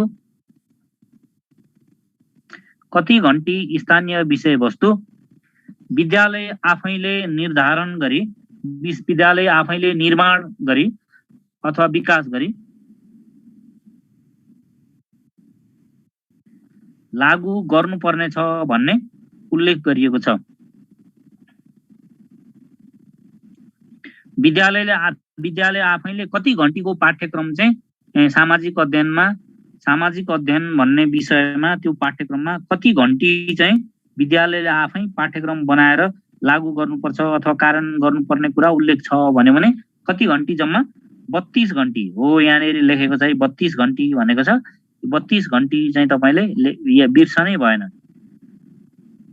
स्थानीय विषयवस्तु 32 घण्टी। यो 32 घण्टी जसलाई 20 अङ्कभार भन्छ, 20 अङ्कभार अथवा 20% पनि हो। यो 32 घण्टी पाठ्यक्रम चाहिँ स्थानीय विषयवस्तुको पाठ्यक्रम, सामाजिक विषयलाई 32, यो चाहिँ याद गर्नु पर्यो। हो, विद्यालय आफैले निर्माण गरेर कार्यान्वयन गर्ने भनेको 32, जसलाई चाहिँ 5 देखि 6 हप्ताका लागि भनेको छ। वर्षभरिमा 5 सामाजिक अध्ययनलाई छुट्याइएको पाठ्यभार मध्ये 20% अंश अर्थात् वर्षभरिमा 5 देखि 6 हप्ताका लागि विषयवस्तु छनौट गरी पाठ्यक्रम तयार गर्नुपर्ने भनेको छ है। त्यो अनि स्थानीय पाठ्यक्रमका विषयवस्तुका क्षेत्रहरू के हुन सक्छ भने सांस्कृतिक क्षेत्र, ऐतिहासिक क्षेत्र, भौगोलिक क्षेत्र, धार्मिक क्षेत्र, आर्थिक क्षेत्र, पर्यटन, स्वास्थ्य, यिनीहरू सबै चाहिँ के भयो त्यसमा पर्ने भयो। शैक्षिक क्षेत्र यो। अब अर्को कुरा तपाईलाई अचम्म लाग्न सक्ला, सामाजिक विषयमा जात दिने भनेर तयारी गर्नु हुँदैछ भने सामाजिक विषय गर्दा भोलि सामाजिक अध्ययन विषयलाई प्रभावकारी रूपमा शिक्षण गर्न तपाईँ कस्ता विधि कार्यकलापहरू अपनाउनुहुन्छ भने कस्तो राम्रो सजिलो तरिकाले यहाँनिर लेखिदिएको छ। यहाँ हेर्नुहोस् त, यो है यी विधि यहाँ छ। शिक्षण सिकाइ कार्यलाई प्रभावकारी बनाउन विषयवस्तुको प्रकृति अनुसार विविध शिक्षण विधिहरू प्रयोगमा ल्याउन सकिन्छ। प्रश्नोत्तर विधि, छलफल विधि, योजना कार्यविधि, स्थलगत भ्रमण, समस्या समाधान, खोज अनुसन्धान, कथाकथन विधि, आगमन विधि, भूमिका अभिनय विधि, नक्सा अध्ययन विधि, टिपोट लेखन विधि र प्रदर्शन विधि हो। यी विधिहरू चाहिँ के भयो? सामाजिक अध्ययनका लागि प्रभावकारी मानिने विधि। अब 6, 7, 8 कक्षाको हेर्नुभयो भने जिक्स विधिहरू पनि छन्। अरू थिङ्क, पेयर एन्ड सेयर विधि पनि छ। परियोजना कार्यविधि सबैभन्दा महत्त्वपूर्ण हुन्छ। यहाँ लेखेकै छ होला परियोजना। योजना भनेको यो परियोजना नै हो, योजना कार्य भनेको यो परियोजना कार्यविधि हो। ग नम्बरमा यो योजना कार्य भनेको यो योजना कार्यलाई चाहिँ परियोजना कार्यविधि भन्न खोजेको है। लर्निङ बाई डुइङ, गर र सिक भनेर यहाँ माथि गर र सिकमा आधारित सिद्धान्त अनुसार हुन्छ पाठ्यक्रमको चाहिँ। अब यो सँगसँगै भोलि तपाईलाई यो सृजनात्मक कलामा कुन कलाहरू पर्छन्, सृजनात्मक कला विषयको क्षेत्रभित्र कुन विषयहरू पर्छन् भन्ने कुरा हुन्छ। जाँचमा सृजनात्मक कला भनेको के हो भनेर पनि 2 मार्क्समा अथवा 3 मार्क्समा क्वेसन सोधेको अथवा कुनै टिक क्वेसनहरुमा सोधेको भेटिन्छ।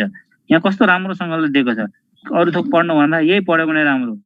बालबालिकाहरुमा अन्तर्निहित प्रतिभा, अनुभव, सृजना जस्ता कुराहरूलाई दृश्य कला र संगीत कलाको माध्यमबाट अभिव्यक्त गरिने कलालाई नै सृजनात्मक कला भनिन्छ। बालबालिकामा हरेक बालबालिकामा केही न प्रतिभा हुन्छ। त्यस्तो प्रतिभालाई दृश्य कला र संगीत कलाको माध्यमबाट अभिव्यक्त गरिने कला नै सृजनात्मक कला हो। यो कुरा एकदम ध्यान दिनुपर्ने। यहाँनिर अब दृश्य कला र अर्को संगीत, यो दुईटा कुरा हो। अब यहाँनिर के पर्छ भनेर यहाँनिर दृश्य कलामा कुन कलाहरू पर्छन्, संगीतमा के पर्छन् भन्ने पनि छ।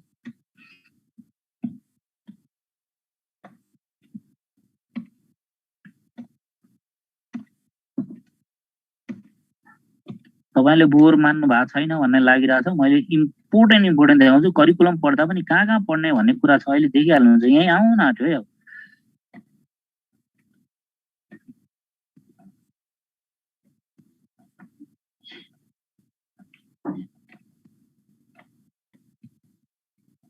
अब पाठ्यभारमा यसो हेर्ने हो भने अघि हामीले के भनेको थियो, अघि सामाजिकमा 32 घण्टी भनेको थियो भने अघि सामाजिकमा 32 घण्टी भनेको थियो भने अब यहाँ कुरा आयो। यो सृजनात्मक कलालाई मैले भने सृजनात्मक कलामा कति घण्टी चाहिँ विद्यालयले आफै पाठ्यक्रम बनाउने रहेछ भन्नुस् त। च्याट बक्समा लेख्नुस् त सर म्याडम। विद्यालयले आफै पाठ्यक्रम कति घण्टीको बनाउँछ सृजनात्मक कलाका लागि? हेलो, कति घण्टी बनाउँछ विद्यालय आफैले भन्नुस् त।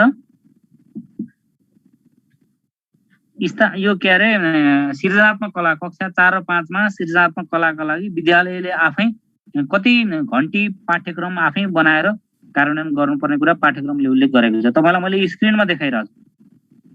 कति घण्टी विद्यालयले आफै बनाउँछ सृजनात्मक कलाका लागि। यहाँनेरि उल्लेख गरेको छ, यहाँ उल्लेख गर्यो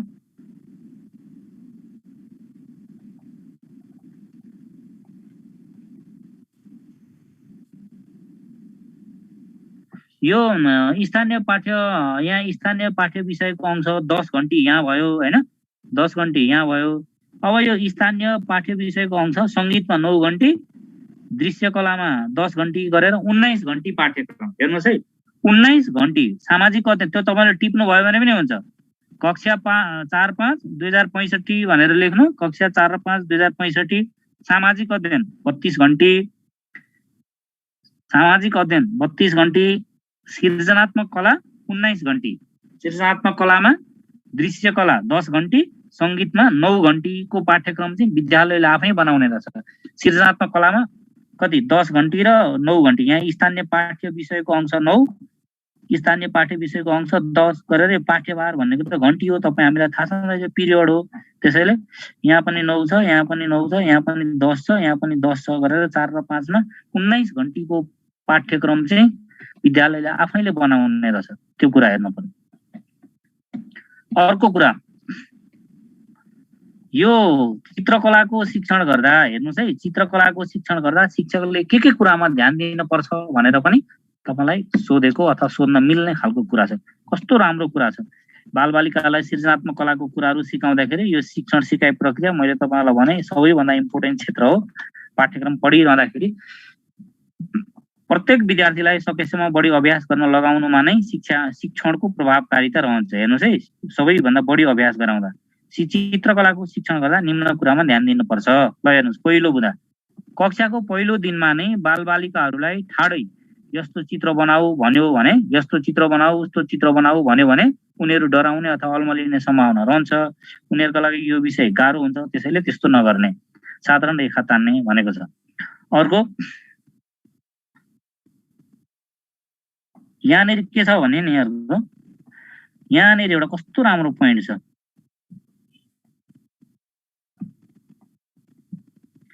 विद्यार्थीहरूले बनाएका चित्रमाथि शिक्षकले सुधार गरिदिनु हुन्न। तपाई हामी त के गर्दिन्छौँ, यो तिम्रो यस्तो भएन, चराको नाक यस्तो हुन्छ, चराको चुच्चो यस्तो हुन्छ, चराको आँखा यस्तो हुन्छ, कान यस्तो हुन्छ, खुट्टा यसरी बनाउने भनेर हामी सिकाइदिन्छौँ। तर त्यसो गर्न हुँदैन। हरेक चित्रको आफ्नै महत्त्व हुन्छ भनेको छ। यो यहाँनेरि चित्रकलाको शिक्षण गर्दा विद्यार्थीहरूले बनाएका चित्रमाथि शिक्षकले सुधार गरिदिनु हुन्न।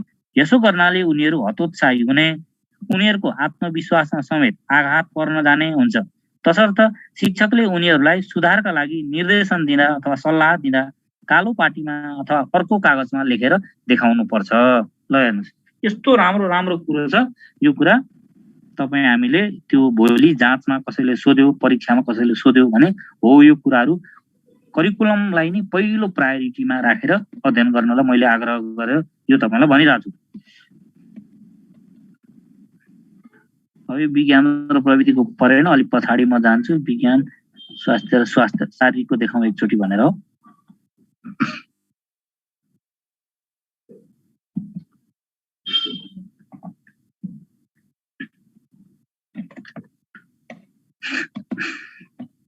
ल कस्तो राम्रो आयो। यो स्वास्थ्य र शारीरिक शिक्षा भन्ने पनि तपाईहरुलाई यदि प्राथमिक तहमा जाँच दिने हो भने त मज्जाले यो जाँचमा छ कोर्समा। तपाईलाई भोलि यो स्वास्थ्य र शारीरिक शिक्षा अन्तर्गत स्वास्थ्य शिक्षामा कुन कुन विषय क्षेत्रहरू छन् भन्दा 7 वटा रहेछन्।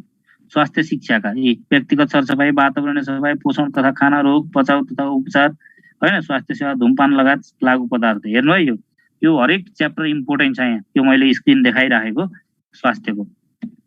अर्को कुरा यहाँ के आयो, यो 7 वटा हुने रहेछ भने त हामीले भनिहाल्यौं, केही छैन। अब स्वास्थ्यको सकेपछि शारीरिकको आउँछ। स्वास्थ्यको त यहाँ यही भइहाल्यो। जम्मा 64 घण्टी पढाउनु पर्ने रहेछ स्वास्थ्यलाई।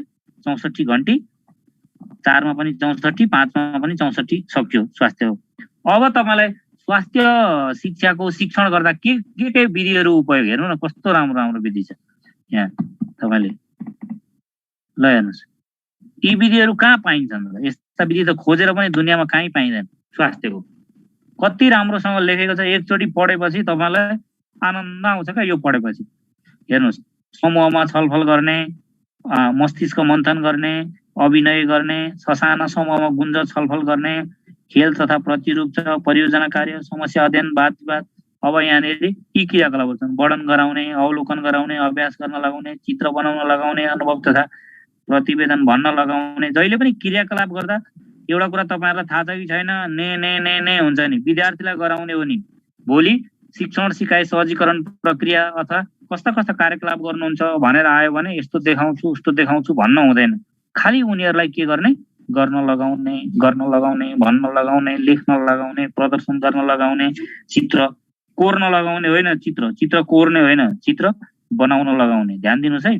चित्र कोर्न लगाउने होइन चित्र कोर्ने होइन चित्र बनाउन लगाउने अनुभव भन्न लगाउने लेख्न लगाउने सुन्न लगाउने ध्यान दिएर हेर्न लगाउने सबै भइहाल्छ खाली उनीहरुलाई लगाउने हो यो मूल्याङ्कन त तपाईले गर्न सकिहाल्नुहुन्छ अब आयो मैले भन्न खोजेको शारीरिक शिक्षा हिजोका दिनमा के भनेर सोधेको यसो क्वेशन पल्टाएर हेर्यो भने तपाईलाई यो आज मैले विषय क्षेत्र अलि ठूलो क्षेत्र छ यो कुरामा अलि सिरियसली हेर्नुपर्छ है भनेर यो करिकुलमका सबै विषयका विषय क्षेत्र देखाइरहेछु यहाँनिर कक्षा 4 र 5 मा निम्नलिखित क्षेत्रहरू समावेश गरिएको छ भनेर हेर्नुस् है यो विषय क्षेत्र अब हिजो परीक्षामा सोधेका विगतका प्रश्नहरू हेर्ने हो भने शारीरिक शिक्षाका आधारभूत सिपहरू भन्नाले के बुझ्नुहुन्छ अथवा शारीरिक शिक्षाका गतिशील अवस्थाका सिपहरू भन्नाले के बुझ्नुहुन्छ भनेर सोधेको पाइन्छ त्यो भन्दा पनि यो शारीरिक शिक्षाका आधारभूत सिपहरू भनेका के हुन् भनेर सोधेको पाइन्छ गतिशील अवस्थाका सिपहरू र स्थिर अवस्थाका सिपहरूलाई नै शारीरिक शिक्षाका आधारभूत सिपहरू भनिन्छ भनेर लेखे त कम्तीमा आधा मार्क्स त आउँछ 50% मार्क्स त आउँछ 2 पूर्णाङ्क या 3 पूर्णाङ्कमा सोध्ने हो गतिशील अवस्थाका सिप र स्थिर अवस्थाका सिपहरू यो कुरा कतिवटा विषय क्षेत्र रहेछन् 6 वटा रहेछन् स्वास्थ्यमा कतिवटा थियो अघि हामीले त्यहाँ हेर्यौं 6 या 7 वटा थियो हैन त्यो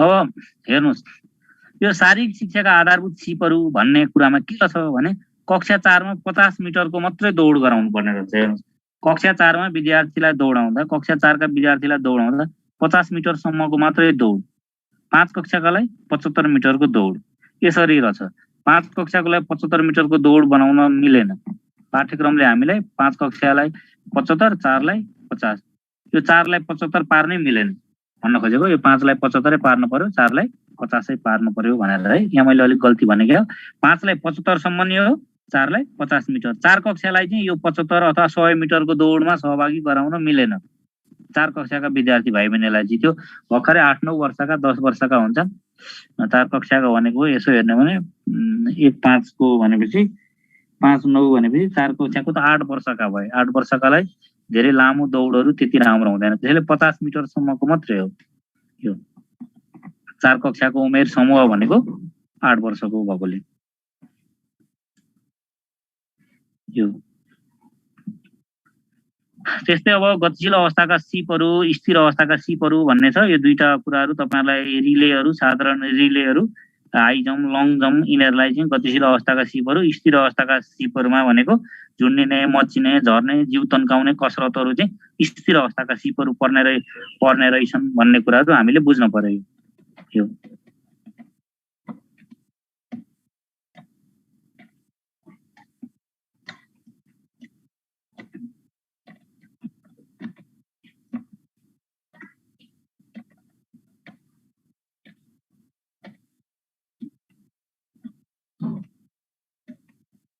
यसरी जम्मा 64 घण्टी हैन 64 घण्टी तपाईहरुलाई यो थाहा भइहाल्यो 64 घण्टी 7 वटा विषय यहाँ अब एउटा कुरा मैले यो देखाउन खोजेको शारीरिक शिक्षामा हेर्नु सामाजिकमा 32 घण्टी सामाजिकमा 32 घण्टी सृजनात्मक कलामा 19 घण्टी सृजनात्मक कलामा दृश्य कला र संगीत गरेर 10 + 9 घण्टी गरेर 19 घण्टी छ भने शारीरिक शिक्षामा कति घण्टी रहेछ स्थानीय पाठ्यक्रमको अंश जसले चाहिँ विद्यालय आफैले त्यो 12 पिरियड 12 घण्टी यहाँ लेखेको छ है 12 घण्टी अथवा यो 12 लाई चाहिँ तपाईले बुझ्नु पर्यो यहाँनेरि 12 छ 1 2 12 हो यो चाहिँ तपाईलाई के भयो भने विद्यालयले आफैले पाठ्यक्रम बनाएर कार्यान्वयन गर्ने भयो 12 अथवा 19 पूर्णाङ्कको यो 12 भनेको 20% भयो 19 भन्नु र 20% भन्नु उस्तै हो 12 घण्टी 12 घण्टी चाहिँ तपाईले के गर्नु पर्यो शारीरिकमा 12 घण्टी चाहिँ स्थानीय अंश भयो स्वास्थ्यमा हुने रहेछ त स्थानीय अंश हुँदैन स्वास्थ्यमा स्थानीय अंश देखिएन केमा देखियो सामाजिक अध्ययनमा देखियो 32 घण्टी सृजनात्मक कलामा 19 घण्टी र शारीरिक शिक्षामा 12 घण्टी पाठ्यक्रम चाहिँ के रहेछ भने विद्यालयले आफै निर्माण गरेर कार्यान्वयन गर्नुपर्ने भन्ने उल्लेख गरेको रहेछ 2065 सालको कक्षा 4 र 5 को पाठ्यक्रमले जुन अहिले पनि कार्यान्वयनमा छ अरु कुरा अब यसलाई मैले स्टप गरेँ है त अनि कुरा यो स्थानीय पाठ्यक्रम निर्देशिका छ लोकल करिकुलम स्थानीय पाठ्यक्रम भनेको के हो यहाँ राम्रोसँग स्थानीय सरकारवालाको सहभागितामा स्थानीय आवश्यकता अनुसार विषयवस्तुहरू समावेश गरेर निर्माण र कार्यान्वयन हुने पाठ्यक्रम स्थानीय पाठ्यक्रम हो भन्नु पर्यो यो यहाँ निरिन देखेछ 20% स्थानीय तहले 80% केन्द्रले बनाउने भन्ने उ भए अनुसार त्यो त्यसरी बनाइएको हो अनि स्थानीय पाठ्यक्रम निर्धारणका चरणहरू कसरी छन् भन्ने कुराहरू यहाँनिर स्थानीय पाठ्यक्रम निर्माणका चरणहरू यहाँनिर लेखेकै छ यो उद्देश्य निर्धारण विषयवस्तुको छनौट हुँदै त्यसरी अगाडि बढेको छ अब यो निरन्तर विद्यार्थी मूल्याङ्कन सम्बन्धी अभिलेखको प्रक्रियाहरू छ यही 4 र 5 को पाठ्यक्रममा चाहिँ छ अब अहिलेको 1-3 को पाठ्यक्रममा यो रेजा यताउता 5 वटा मापदण्ड भन्ने छैन है यो क श्रेणी ख श्रेणी ग श्रेणी भन्ने पनि छैन अहिले त कतिवटा श्रेणी छ 6 वटा श्रेणी छ अहिलेको 1-3 को नयाँ पाठ्यक्रममा यो यस्तो क ख ग छैन A plus A B C D र E 6 वटा श्रेणी छ अहिले A प्लस अनि A B C D E सम्म छ हो यसरी तपाईले यो पाठ्यक्रम हेर्नुभयो भने स्थानीय पाठ्यक्रमको कुरा पनि ल्यायो तपाईलाई कति अङ्कभार छ भन्ने कुरा पनि यहाँ देख्न सकिन्छ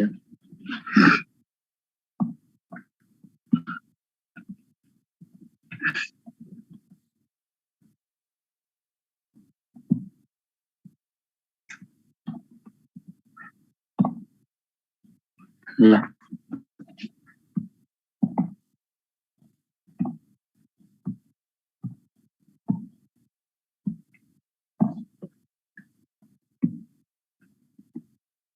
मैले तपाईहरुलाई यति शेयर गरेँ भनेको मतलब के छ भने यो विषयवस्तुको वेटेज चाहिँ अलिकति धेरै नै छ विषयवस्तुको क्षेत्र जुन छ विषयवस्तुको क्षेत्र र क्रम भन्ने सन्दर्भमा चाहिँ अलिकति हामीले ध्यान दिन पर्छ विषयवस्तुको क्षेत्र भनेको सजिलो हिसाबले पनि सोध्न सक्ने भयो विषयवस्तुको क्षेत्र जस्तो कतिवटा छ भनेर काउन्ट गरेर संख्याको हिसाबले पनि सोध्न सक्ने भयो जस्तो नेपालीको 4 र 5 को विगतमा कस्तो थियो भने तपाई हामी जो कार्यरत छौं उहाँलाई त थाहा भइहाल्यो सुनाइ बोलाइ पढाइ लेखाइ र कार्यमूलक व्याकरण भन्नु सकिहाल्यो अब गणितको कतिवटा छ भन्यो भने पनि गणित कति 9 वटा अघि हामीले हेर्यौं नि 9 वटा विषय क्षेत्र हैन ज्यामिति हुँदै अन्तिममा बीजगणित कहाँसम्मको 9 वटा सामाजिकको हेर्यो भने पनि त्यस्तै यता स्वास्थ्य शारीरिकको त्यस्तै यो अब सृजनात्मक कलाको हेर्ने हो भने दृश्य कला र संगीत कला भनेर दियो हो त्यसरी हेर्ने हो भने अब स्थानीय विषयवस्तुहरू कति क्षेत्रहरू छ भनेर तपाईलाई विषय क्षेत्रमा स्थानीय विषयवस्तुको क्षेत्रको घण्टी कति हो भनेर पनि सोध्न सक्ने भयो त्यसैले पाठ्यक्रमको अवधारणा त परम्परागत र संकुचित भयो उद्देश्यमा तपाईले हेर्ने भने साधारण उद्देश्य र विशिष्ट उद्देश्य भयो अर्को क्षेत्र र क्रम हेर्ने हो भने यी सारा विषयवस्तुका पाठ्यक्रमको संरचनामा पाठ्यक्रमको जुन ढाँचामा छ नेपाली अंग्रेजी गणित विज्ञान तथा प्रविधि हैन अनि त्यो जीवन उपयोगी मूल्य मान्यता अनि यस्तै गरेर अन्तिममा तपाईलाई स्थानीय विषय अथवा मातृभाषाको कुराहरू ती एउटा 7 वटा विषय एक ठाउँ भयो त्यो पनि विषय क्षेत्रहरू भयो र कुनै पनि पाठ भित्रको युनिट अथवा एकाइ हरेक पाठहरू पनि विषय क्षेत्रहरू भए त्यसैले गर्दाखेरि युनिट कतिवटा युनिटहरू छन् भनेर पनि याद गर्नु पर्यो मोटामोटी जस्तो 1-3 को नयाँ पाठ्यक्रममा नेपालीका 8 वटा गणितका 5 वटा हाम्रो सेरोफेरोको 10 वटा भन्यो क्या हिजो 10 वटा अंग्रेजीको 1 मा अल्फाबेट भएकोले 11 2 मा 10 3 मा 10 हो त्यति विषय त छ त्यसरी याद गर्ने होला हामीले है। अनि अब कक्षा 6-8 को विज्ञान तथा वातावरण जुन 69 को हेर्ने हो भने भौतिक विज्ञान, रसायन विज्ञान, जीव विज्ञान, भौतिक, रसायन, जीव, भू तथा अन्तरिक्ष विज्ञान र वातावरण शिक्षा गरेर 5वटा विषय क्षेत्रहरू छ, मुख्य क्षेत्रहरू त्यसरी निर्धारण गरेको छ। यो जुन यो पाठ्यक्रमले हेर्ने हो भने यो हिजोको होइन आधारभूत शिक्षा पाठ्यक्रम, यसलाई तपाईले कसरी बुझ्नुहुन्छ? आधारभूत शिक्षा पाठ्यक्रम हेर्दा यो पाठ्यक्रम तपाईलाई थाहा छ।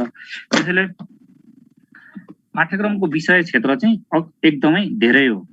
पाठ्यक्रमको विषय क्षेत्र म एउटा अर्को फेरि एकचोटि अलिकति 1 मिनेट सो गर्छु अनि त्यो बारेमा चाहिँ क्लियर हो भइएला कि भन्ने।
माध्यमिक शिक्षा पाठ्यक्रम भनेर यसरी अनिवार्य विषयको 11 र 12 को लिएर आएको छैन। यो पाठ्यक्रम फाइनल पाठ्यक्रम हो, यो कार्यान्वयनमा भएको पाठ्यक्रम हो। यो 11 र 12 को पाठ्यक्रम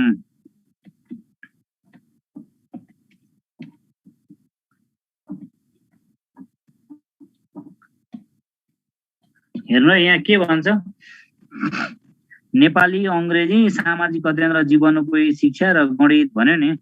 यो 11 र 12 को पाठ्यक्रम होइन, यो हाम्रो अनिवार्य विषय हो। नेपाली, अङ्ग्रेजी, सामाजिक अध्ययन तथा जीवनोपयोगी शिक्षा वा गणित कस्तो राम्रो रमाइलो खालको पाठ्यक्रम छ यो, हेरिरहँ जस्तो खालको। तपाईले एकचोटि सर पढ्नु भयो भने धेरै कुराहरू थाहा पनि हुन्छ यहाँनेरि। अहिले अब स्क्रिनशट गर्न परेन किनभने यो तपाईले डाउनलोड गर्न सकिहाल्नुहुन्छ। स्क्रिनशट गरेर किन धेरै स्पेस लिनुहुन्छ मोबाइलमा, उसमा ल्यापटपहरुमा हैन, डाउनलोड गर्नुभयो भने सजिलो हुन्छ, ठुलो पारेर हेर्न पनि मिल्यो। शिक्षाका राष्ट्रिय उद्देश्यहरू 3 हुन्, 12 वटा छन् हाम्रा सबैतिर एउटै। यो तहगत संरचना र उमेर पनि सबै पाठ्यक्रममा राष्ट्रिय पाठ्यक्रम प्रारूपमा पनि यही हुन्छ। यो सक्षमताहरू पनि 3 हुन् हैन, सक्षमताहरू। यहाँ चाहिँ यस्तो छ है, 9 माध्यमिक तहका 9-12 का सक्षमता हामी कतिवटा पढ्छौं भन्दा 15 वटा पढ्छौं नि। यो 15 वटा पढिरहँदा यहाँ कताको एउटालाई चाहिँ मर्ज गरेर यताको राखेको जस्तै 1 2 3 4 5 6 7 8 7 8 9 10 11 12 13 14 यहाँनिर माध्यमिक शिक्षाका यो 9-12 का पाठ्यक्रमका यी सक्षमताहरू यहाँ 14 वटा छ।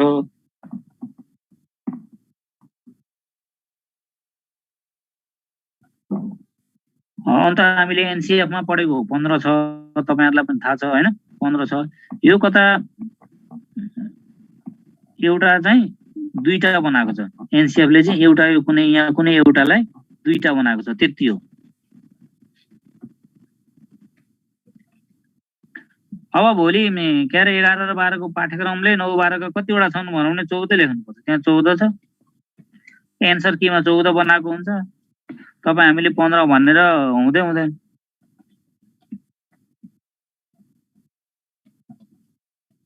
अब हेर्नु है, अब 11 र 12 ले के भन्यो, नेपाली अंग्रेजी साधारण धारमा नेपाली अंग्रेजी गणित विज्ञान तथा प्रविधि सामाजिक अध्ययन।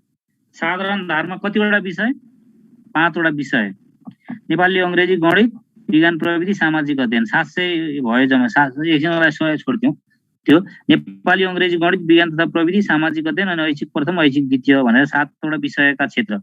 11 र 12 मा कतिवटा, नेपाली अंग्रेजी सामाजिक अध्ययन तथा जीवनोपयोगी शिक्षा वा गणित।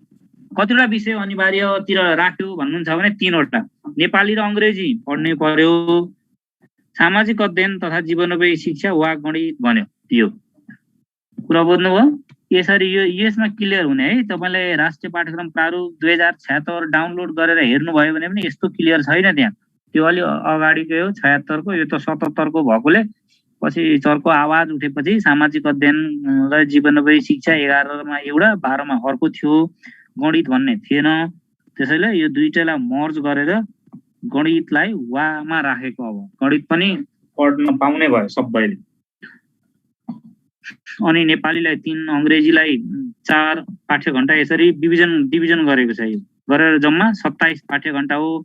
अब 11 र 12 मा कतिवटा विषय अनिवार्य छन्, 9 र 10 मा कतिवटा विषय अनिवार्य छन् भनेर भोलि सोध्न सक्ने भयो कसैले। साधारण शिक्षामा 5 वटा विषय 9, 10 मा, ऐच्छिक प्रथम र द्वितीय अर्को भयो 6 र 7 मा, यतापट्टि पहिलो, दोस्रो, तेस्रो छ ऐच्छिक। अब यता वेद विद्याश्रमतिर जाने हो भने यी नेपाली, अंग्रेजी, संस्कृत रचना, गणित, वेद वा नीतिशास्त्र वा विज्ञान तथा प्रविधि, संस्कृत भाषा, व्याकरण, ऐच्छिक प्रथम, ऐच्छिक द्वितीय। यो संस्कृत भाषा र व्याकरण चाहिँ अनिवार्य गरौ। संस्कृत रचनालाई ऐच्छिक यसमा वा भन्यो। वेद वा वेद पढाउने वा वेदमान 4 वेद मध्ये कुन वेद पढाउँछन् यहाँ हेर्नु न। वेद भन्नाले शुक्ल यजुर्वेद, सामवेद, ऋग्वेद, अथर्ववेद मध्ये कुनै एक छनौट गर्नुपर्ने छ भन्यो। ल यहाँ तपाईलाई आयुर्वेद छ त, यहाँनिर त आयुर्वेद छ। वेदमा अब तपाईलाई ऐच्छिक प्रथममा कुन पर्छ भन्यो भने यो वेद अन्तर्गत कुन कुन वेद पर्छ भन्यो भने यहाँनिर वेद अन्तर्गत आयुर्वेद पर्छ त पर्दैन। ऐच्छिक प्रथममा मात्रै पर्ने हो आयुर्वेद भनेको। ऐच्छिक प्रथम विषयमा कर्मकाण्ड, फलित ज्योतिष, योग शिक्षा, वास्तुशास्त्र, आयुर्वेद पर्यो। त्यसैले यो वेदमा तिनै 4 वेद पर्ने भयो। 4 वेद। तपाईलाई मैले देखाइरहनेमा चाहिँ यहाँ चाहिँ इम्पोर्टेन्ट छ।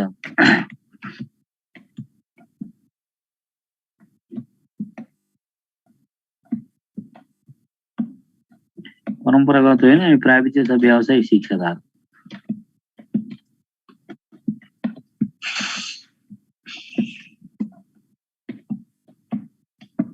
चारवटा समूह रहेछ, ऐच्छिक पहिलो, दोस्रो, तेस्रो, चौथो, ऐच्छिक 11 र 12 मा।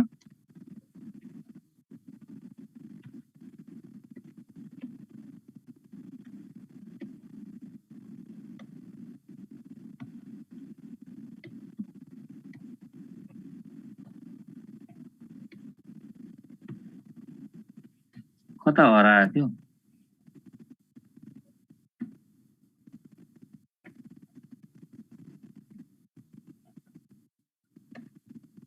साधारण शिक्षाको कुरा गर्यो। अहिले साधारण शिक्षाको कुरा गर्यो। 5 वटा विषय हेर्नुस् है। 5 वटा विषय नेपाली, अंग्रेजी, गणित, विज्ञान तथा प्रविधि र सामाजिक अध्ययन। 11 र 12 मा पनि गर्यो। यहाँ प्राविधिक तथा व्यावसायिक शिक्षाधारको कुरा गरेन छ यसले। प्राविधिक तथा व्यावसायिक शिक्षाधारको 9 र 10 को त्यो पनि त्यो एनसीएफ बाट हेर्नुपर्छ। त्यो चाहिँ अथवा 9, 10 को पाठ्यक्रमबाट हेरे पनि हुन्छ, नयाँ पाठ्यक्रमबाट।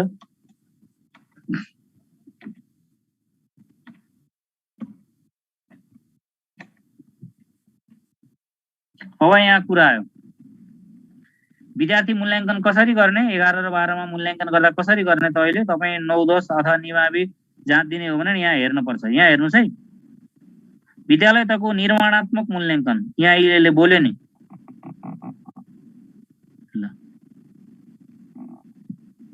विद्यालय तको निर्माणात्मक मूल्याङ्कनमा कक्षागत सिकाइ सहजीकरणको अभिन्न अङ्गको रूपमा गृह कार्यलाई जोड दिने अरे, कक्षा कार्यलाई लिने अरे, प्रयोगात्मक तथा परियोजना कार्यलाई, सामुदायिक कार्यलाई, अतिरिक्त क्रियाकलापलाई, एकाइ परीक्षालाई, मासिक परीक्षालाई, त्रैमासिक परीक्षा जस्ता साधनको प्रयोग गर्न सकिने भन्यो। हेरौँ के भन्छ अब अझै। कक्षा सहभागिता निर्णय फाइनलमा कहाँ गयो? फाइनलमा कक्षा सहभागिताको मूल्याङ्कन, आन्तरिक मूल्याङ्कनका तरिकामा विषयगत विविधता हुन सक्ने भए पनि आन्तरिक मूल्याङ्कनमा के कुरामा जोड दिने? आन्तरिक मूल्याङ्कन गर्दाखेरि कक्षा सहभागिताको, त्रैमासिक परीक्षाको, प्रयोगात्मक तथा परियोजना कार्यको र विषयगत पाठ्यक्रममा तोकिएका अन्य आधारको हो। यसरी 4 वटा आधार चाहिँ आन्तरिक मूल्याङ्कनमा पनि दिनु पर्यो। निर्माणात्मक मूल्याङ्कनबाट प्राप्त नतिजाका आधारमा आन्तरिक मूल्याङ्कन भनेको यो 4 वटा आधार: निर्माणात्मक मूल्याङ्कन, र अन्तिम मूल्याङ्कनको आधारमा चाहिँ विद्यार्थीको निर्णयात्मक मूल्याङ्कन गरिन्छ भन्यो। त्यसैले आन्तरिक मूल्याङ्कनका आधार भनेको कक्षा सहभागिता, त्रैमासिक परीक्षा, प्रयोगात्मक तथा परियोजना कार्य र विषयगत पाठ्यक्रममा तोकिएका अन्य आधार भन्यो। त्यो सिकाइ उपलब्धिहरू भन्छ। यसरी मूल्याङ्कन गर्ने भनेको छ। कुनै एउटाको हेरौँ, कुनै एउटा भन्दा पनि जम्मा 3 वटा त छन्, 3-4 वटा। यहाँ छ 11 र 12 मा के गर्छ भने 9 मा पनि त्यही हो, 10 मा पनि त्यही हो। आन्तरिक मूल्याङ्कनमा सहभागिता 3 हेर्नुस् है, 25 र 75 हो। यसमा हेर्ने हो भने आन्तरिक मूल्याङ्कनमा 3 अङ्क, कक्षा कार्य परियोजना कार्यमा 6, विषयगत मूल्याङ्कनमा यसमा विषयगत मूल्याङ्कनमा कति छ? 3 र 4 ले 7, 3 ले 10, विषयगत मूल्याङ्कन 10, त्रैमासिक परीक्षा 6। 4 वटा आधार दियो उसले। त्रैमासिक परीक्षालाई चाहिँ 3 अङ्क पहिलो त्रैमासिक, दोस्रो त्रैमासिकलाई 3 अङ्क। अब तपाईले के कुरा विचार गर्नु पर्यो भने कक्षा 9 देखि 12 कक्षासम्म, कक्षा 9 मा अथवा कक्षा 10 मा, 11 र 12 मा चाहिँ पहिलो त्रैमासिक परीक्षालाई 3 अङ्क, दोस्रो त्रैमासिक परीक्षालाई 3 अङ्क गरेर त्रैमासिक परीक्षाको मूल्याङ्कन गर्दाखेरि 6 अङ्क मान्यो। अघि हामीले चाहिँ कति अङ्क छ 6, 7, 8 कक्षामा हेर्ने हो भने त्रैमासिक परीक्षालाई 5 अङ्क प्लस 5 अङ्क गरेर 10 अङ्क मानेको थियो। र यहाँ माथि हामी जाँदा सहभागितालाई अघि हामीले 6 देखि 8 मा 4 अङ्क थियो भने 9 कक्षादेखि 12 कक्षासम्मका नयाँ पाठ्यक्रमहरुमा चाहिँ सहभागितालाई 4 यो 9 देखि 12 मा 3 अङ्क मानेको छ गरेर 25 अङ्क चाहिँ आन्तरिक मूल्याङ्कन छ। 9 देखि 12 को पाठ्यक्रम यो 11 12 को हेर्दै छौं हामी यहाँ 11 12 यो पाठ्यक्रमलाई चाहिँ तपाईले के गरेको छ भन्नुहुन्छ भने 9 12 को पाठ्यक्रममा 9 देखि 12 सम्म 11 12 होस् या 9 देखि 10 होस् त्यसमा 25 अङ्क आन्तरिक मूल्याङ्कन, 75 अङ्क चाहिँ के छ अन्तिम मूल्याङ्कनका रूपमा लिएको छ। यहाँ यसरी आयो, जम्मा चाहिँ 75 अङ्क भनेर यसरी लेखेको छ है। यो 75 अङ्क यसरी जम्मा लेखेको छ। त्यसैले हामीले के कुरा ध्यान दिनुपर्छ भने यो 75 अङ्क चाहिँ फाइनल सैद्धान्तिक मूल्याङ्कन, उता माथिको चाहिँ आन्तरिक मूल्याङ्कनका रूपमा हामीले हेर्ने हो। यो नेपालीको भयो। अब यस्तै गरेर हेर्ने हो भने तपाईलाई गणितको छ, अंग्रेजीको छ, अंग्रेजीको पनि राम्रो छ एकदमै।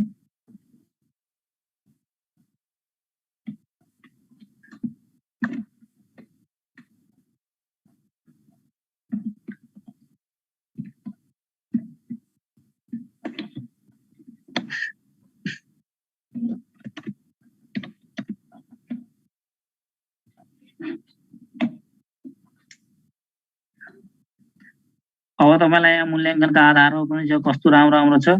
यहाँनेरि सर्ट स्टोरीहरू छ, पोएम्सहरू छ, एसे छ, वन एक्ट प्ले छ। हेर्नुभयो भने रिडिङलाई कति, राइटिङलाई कति हैन। अनि तपाईलाई टाइप्स अफ बोथ ग्रेड्स भनेको छ। यहाँ listening tips will cover following. यहाँनेरि तपाईलाई लिसनिङ स्पिकिङ गर्दा कसरी गर्ने भन्ने कुराहरू पनि छ। यहाँ यो वे आउटको कुराहरू छ।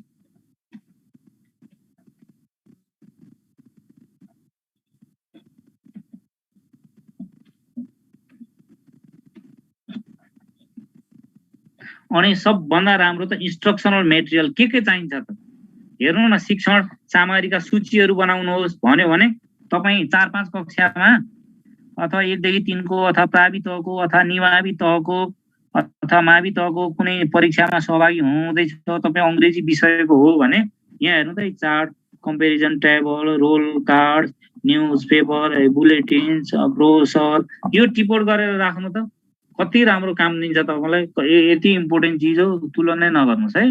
यो मल्टिमिडिया तपाईले 2टा सूची बनाउनुहुन्थ्यो भने यहाँ 15 वटा सूची छ। यी इन्स्ट्रक्सनल मेटेरियलको लर्निङ फेसिलिटेसनको कुराहरु यो। त्यसैले मैले तपाईलाई बारम्बार यो पहिलो पाठ पढ्दा पढ्दै दोस्रो पाठ आदि भन्दा धेरै जानिन्छ। यहाँ यी नयाँ नयाँ शिक्षण विधिहरु हुने। यहाँ हेर्नु न, अनलाइन रिसोर्सेस आज भन्दा 2-4 वर्ष अगाडि त तपाई हामी यो शिक्षण के भन्छ सामग्रीमा, शिक्षण सामग्रीमा अनलाइन रिसोर्सेस लेख्दैन थियौं होला, लेखे पनि थोरैले लेख्थ्यौं होला। यो वर्कशीट भन्ने लेख्दैन थियौं हामी। यो वर्कशीट मलाई थाहा छ, कसैले पनि लेख्दैन थियो हिजोका दिनमा वर्कशीट। क्या वर्कशीट अझै पनि धेरैलाई थाहा छैन यो वर्कशीट। हेर्नु न है। त्यसैले गर्दाखेरि यो कुरा एकदम याद गर्नुपर्छ। ल बुझ्नु भएन? यो त एउटा उदाहरण मात्रै न मैले भनेको, गणितमा पनि होला, सामाजिकमा। गणितमा तपाईँलाई कथाकथन विधि हुन्छ भन्दा अचम्म लाग्छ नि, करिकुलम नहेरेको मान्छेलाई छ्याट कहाँ यस्तो हुन्छ भन्छन्। यो कथाकथन विधि, गीत विधि गणितमा कहाँ हुन्छ? अब कुरा आयो पार्टिसिपेसनमा 3, लिसनिङ टेस्टमा 6, स्पिकिङ टेस्टमा 10, स्कोर फ्रम टर्मिनल एक्जाम्स भनेर 6। यो फर्स्ट टर्म 3, सेकेन्ड टर्मिनलमा 3 गरेर जम्मा 6 भएको। यसरी टोटलमा चाहिँ के छ, इन्टरनल इभ्यालुएसनमा चाहिँ 25 मार्क्स चाहिँ टोटल मार्क्स हुने, 75 चाहिँ फाइनल इभ्यालुएसन हुने, अथवा के अरे अन्तिमको यो बाह्य मूल्य एक्सटर्नल इभ्यालुएसन चाहिँ 75 गर्ने भनेर यसरी राखेको छ। जसले रिडिङलाई 35, राइटिङलाई 25, ग्रामर 10, भोकाबुलरी 5 गरेको छ। अब भोलि जाँचमा तपाईँलाई भने 11 र 12 को अङ्ग्रेजी विषयको पाठ्यक्रमले चाहिँ तलको कुन विषय, कुन क्षेत्रलाई चाहिँ बढी अङ्कभार दिएको छ, खूब बढी भार दिएको छ, कुन विषय क्षेत्र बढी वेटेड छ, बढी भार छ भन्यो भने रिडिङ नै हुने भयो। रिडिङ, राइटिङ, ग्रामर एन्ड भोकाबुलरीमा लिसनिङ स्पिकिङ यहाँ आएन। तपाईँलाई यहाँ हेर्ने हो भने यतापट्टि यस्तो भयो है त। लिसनिङ स्पिकिङ माथि राख्यो, लिसनिङलाई 6, स्पिकिङलाई 10, रिडिङलाई 35, राइटिङलाई 25। ल हेर्नुहोस्, बुझिहाल्नु, यति भन्दा त बुझ्नुपर्छ। अब सामाजिक अध्ययन र जीवनोपयोगी शिक्षा पनि ठ्याक्कै त्यही हो। त्यसलाई दायाँ बायाँ केही गर्न मिल्दैन।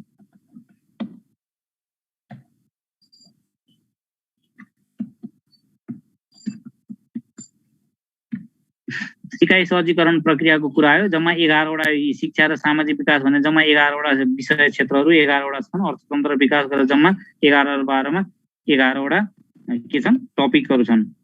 11 वटा टपिकमा आन्तरिक मूल्याङ्कन र बाह्य मूल्याङ्कन त्यही 25 र 75 को हुन्छ। 25 मा कक्षा सहभागिता 3, त्रैमासिक परीक्षा 6, परियोजना कार्य, प्रयोगात्मक कार्य, प्रतिवेदन लेखन तथा प्रस्तुति र अन्तर्वार्ता गरेर 16 अङ्क। त्यसैले तपाईले के कुरा याद गर्नु पर्यो भने सामाजिक अध्ययन र जीवनोपयोगी शिक्षाको यो पाठ्यभारको विषय क्षेत्रको भार कति रहेछ त भन्दा 16 रहेछ। 16 अन्त चाहिँ 10 र 6 गरेको होला अरु विषयमा। यी परियोजना कार्य, प्रयोगात्मक कार्य लगायतको अन्तर्वार्ता लगायत 16 अङ्क, त्रैमासिक परीक्षा 3 + 3 गरेर 6 अङ्क, कक्षा सहभागिता 3 अङ्क। म्याथमेटिक्स गणित हेर्नु है, त्यसको सट्टामा वा भनेर राखेको विषय हो नि यो। अलिअलि विवाद भयो, कहाँ गणित चाहिँ पढ्दै नपढ्ने भन्ने विवाद आएर सबको विवादका बावजुद गणित विषयले प्रवेश पाएको।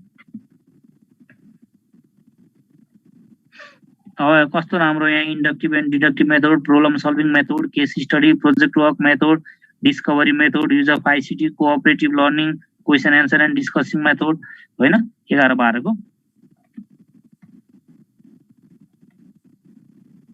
अब यहाँ के छ, classroom participation 3, project work mathematical एक्टिभिटीलाई 10, demonstration of competency in classroom एक्टिभिटीलाई 6, मार्क्स फ्रम टर्मिनल एक्जाम 6। तपाईले बुझिहाल्नुहुन्छ। यसरी पनि हामीले के गर्न सक्छौं, यहाँनेर क्लासरुम पार्टिसिपेसन भनेको कक्षा सहभागितालाई 3, ठ्याक्कै अघिको जस्तो थियो त्यस्तै छ। यसमा पनि टर्मिनल एक्जामलाई 6, पार्टिसिपेसनलाई 3, अनि प्रोजेक्ट वर्क र यसलाई 10, अर्कोलाई 6 गरेर जम्मा 25 अङ्क चाहिँ त्यस्तो छ भने अन्तिम मूल्याङ्कन चाहिँ तपाईलाई अन्तिम मूल्याङ्कन उसले 75 मार्क्सको गर्ने हो। यता अन्तिमको यहाँ यता रहेन रहेछ है त। यति भए बुझिहाल्नुहुन्छ तपाईले। यसलाई मैले स्टप गरेँ। अब के छ अरु भन्नु त साथीहरुको। अब अर्को क्लासहरु पनि होला 8 बजेदेखि, कतै जइन हुनुपर्ने भन्ने हुन सक्छ। अब केही छ तपाईहरुको यसमा केही छ। यसरी विषय क्षेत्रहरु चाहिँ तपाईलाई मैले 1 कक्षादेखि 3 कक्षादेखि 4, 5 को, 6, 8 को, 11, 12 सम्मका धेरै विषय क्षेत्रहरु देखाएँ। यिनै विषय क्षेत्रहरु चाहिँ हाम्रो पाठ्यक्रमका विषय क्षेत्रहरु हुन्। यो टपिक चाहिँ सबैभन्दा अरु 2-3 वटा टपिकहरु एकै ठाउँ मिसाएर अध्ययन गरेको भार भन्दा पनि यो भार चाहिँ अलि ठूलो हुन्छ। धेरै समय एउटा मात्रै विषयको हेरेर हुँदैन, एउटा मात्रै कक्षाको हेरेर पनि भएन। सबै कक्षाको, सबै तहको नयाँ पुराना सबै पाठ्यक्रमहरु हेर्नुपर्ने भएकोले यो चाहिँ एकदमै महत्त्वपूर्ण हुन्छ। भोलि हामी राष्ट्रिय पाठ्यक्रम प्रारूपतिरको अरु विषयहरुका बारेमा चर्चा गर्छौं। आजलाई चाहिँ यति नै गरौँ है त। ल शुभरात्रि सबैजनालाई।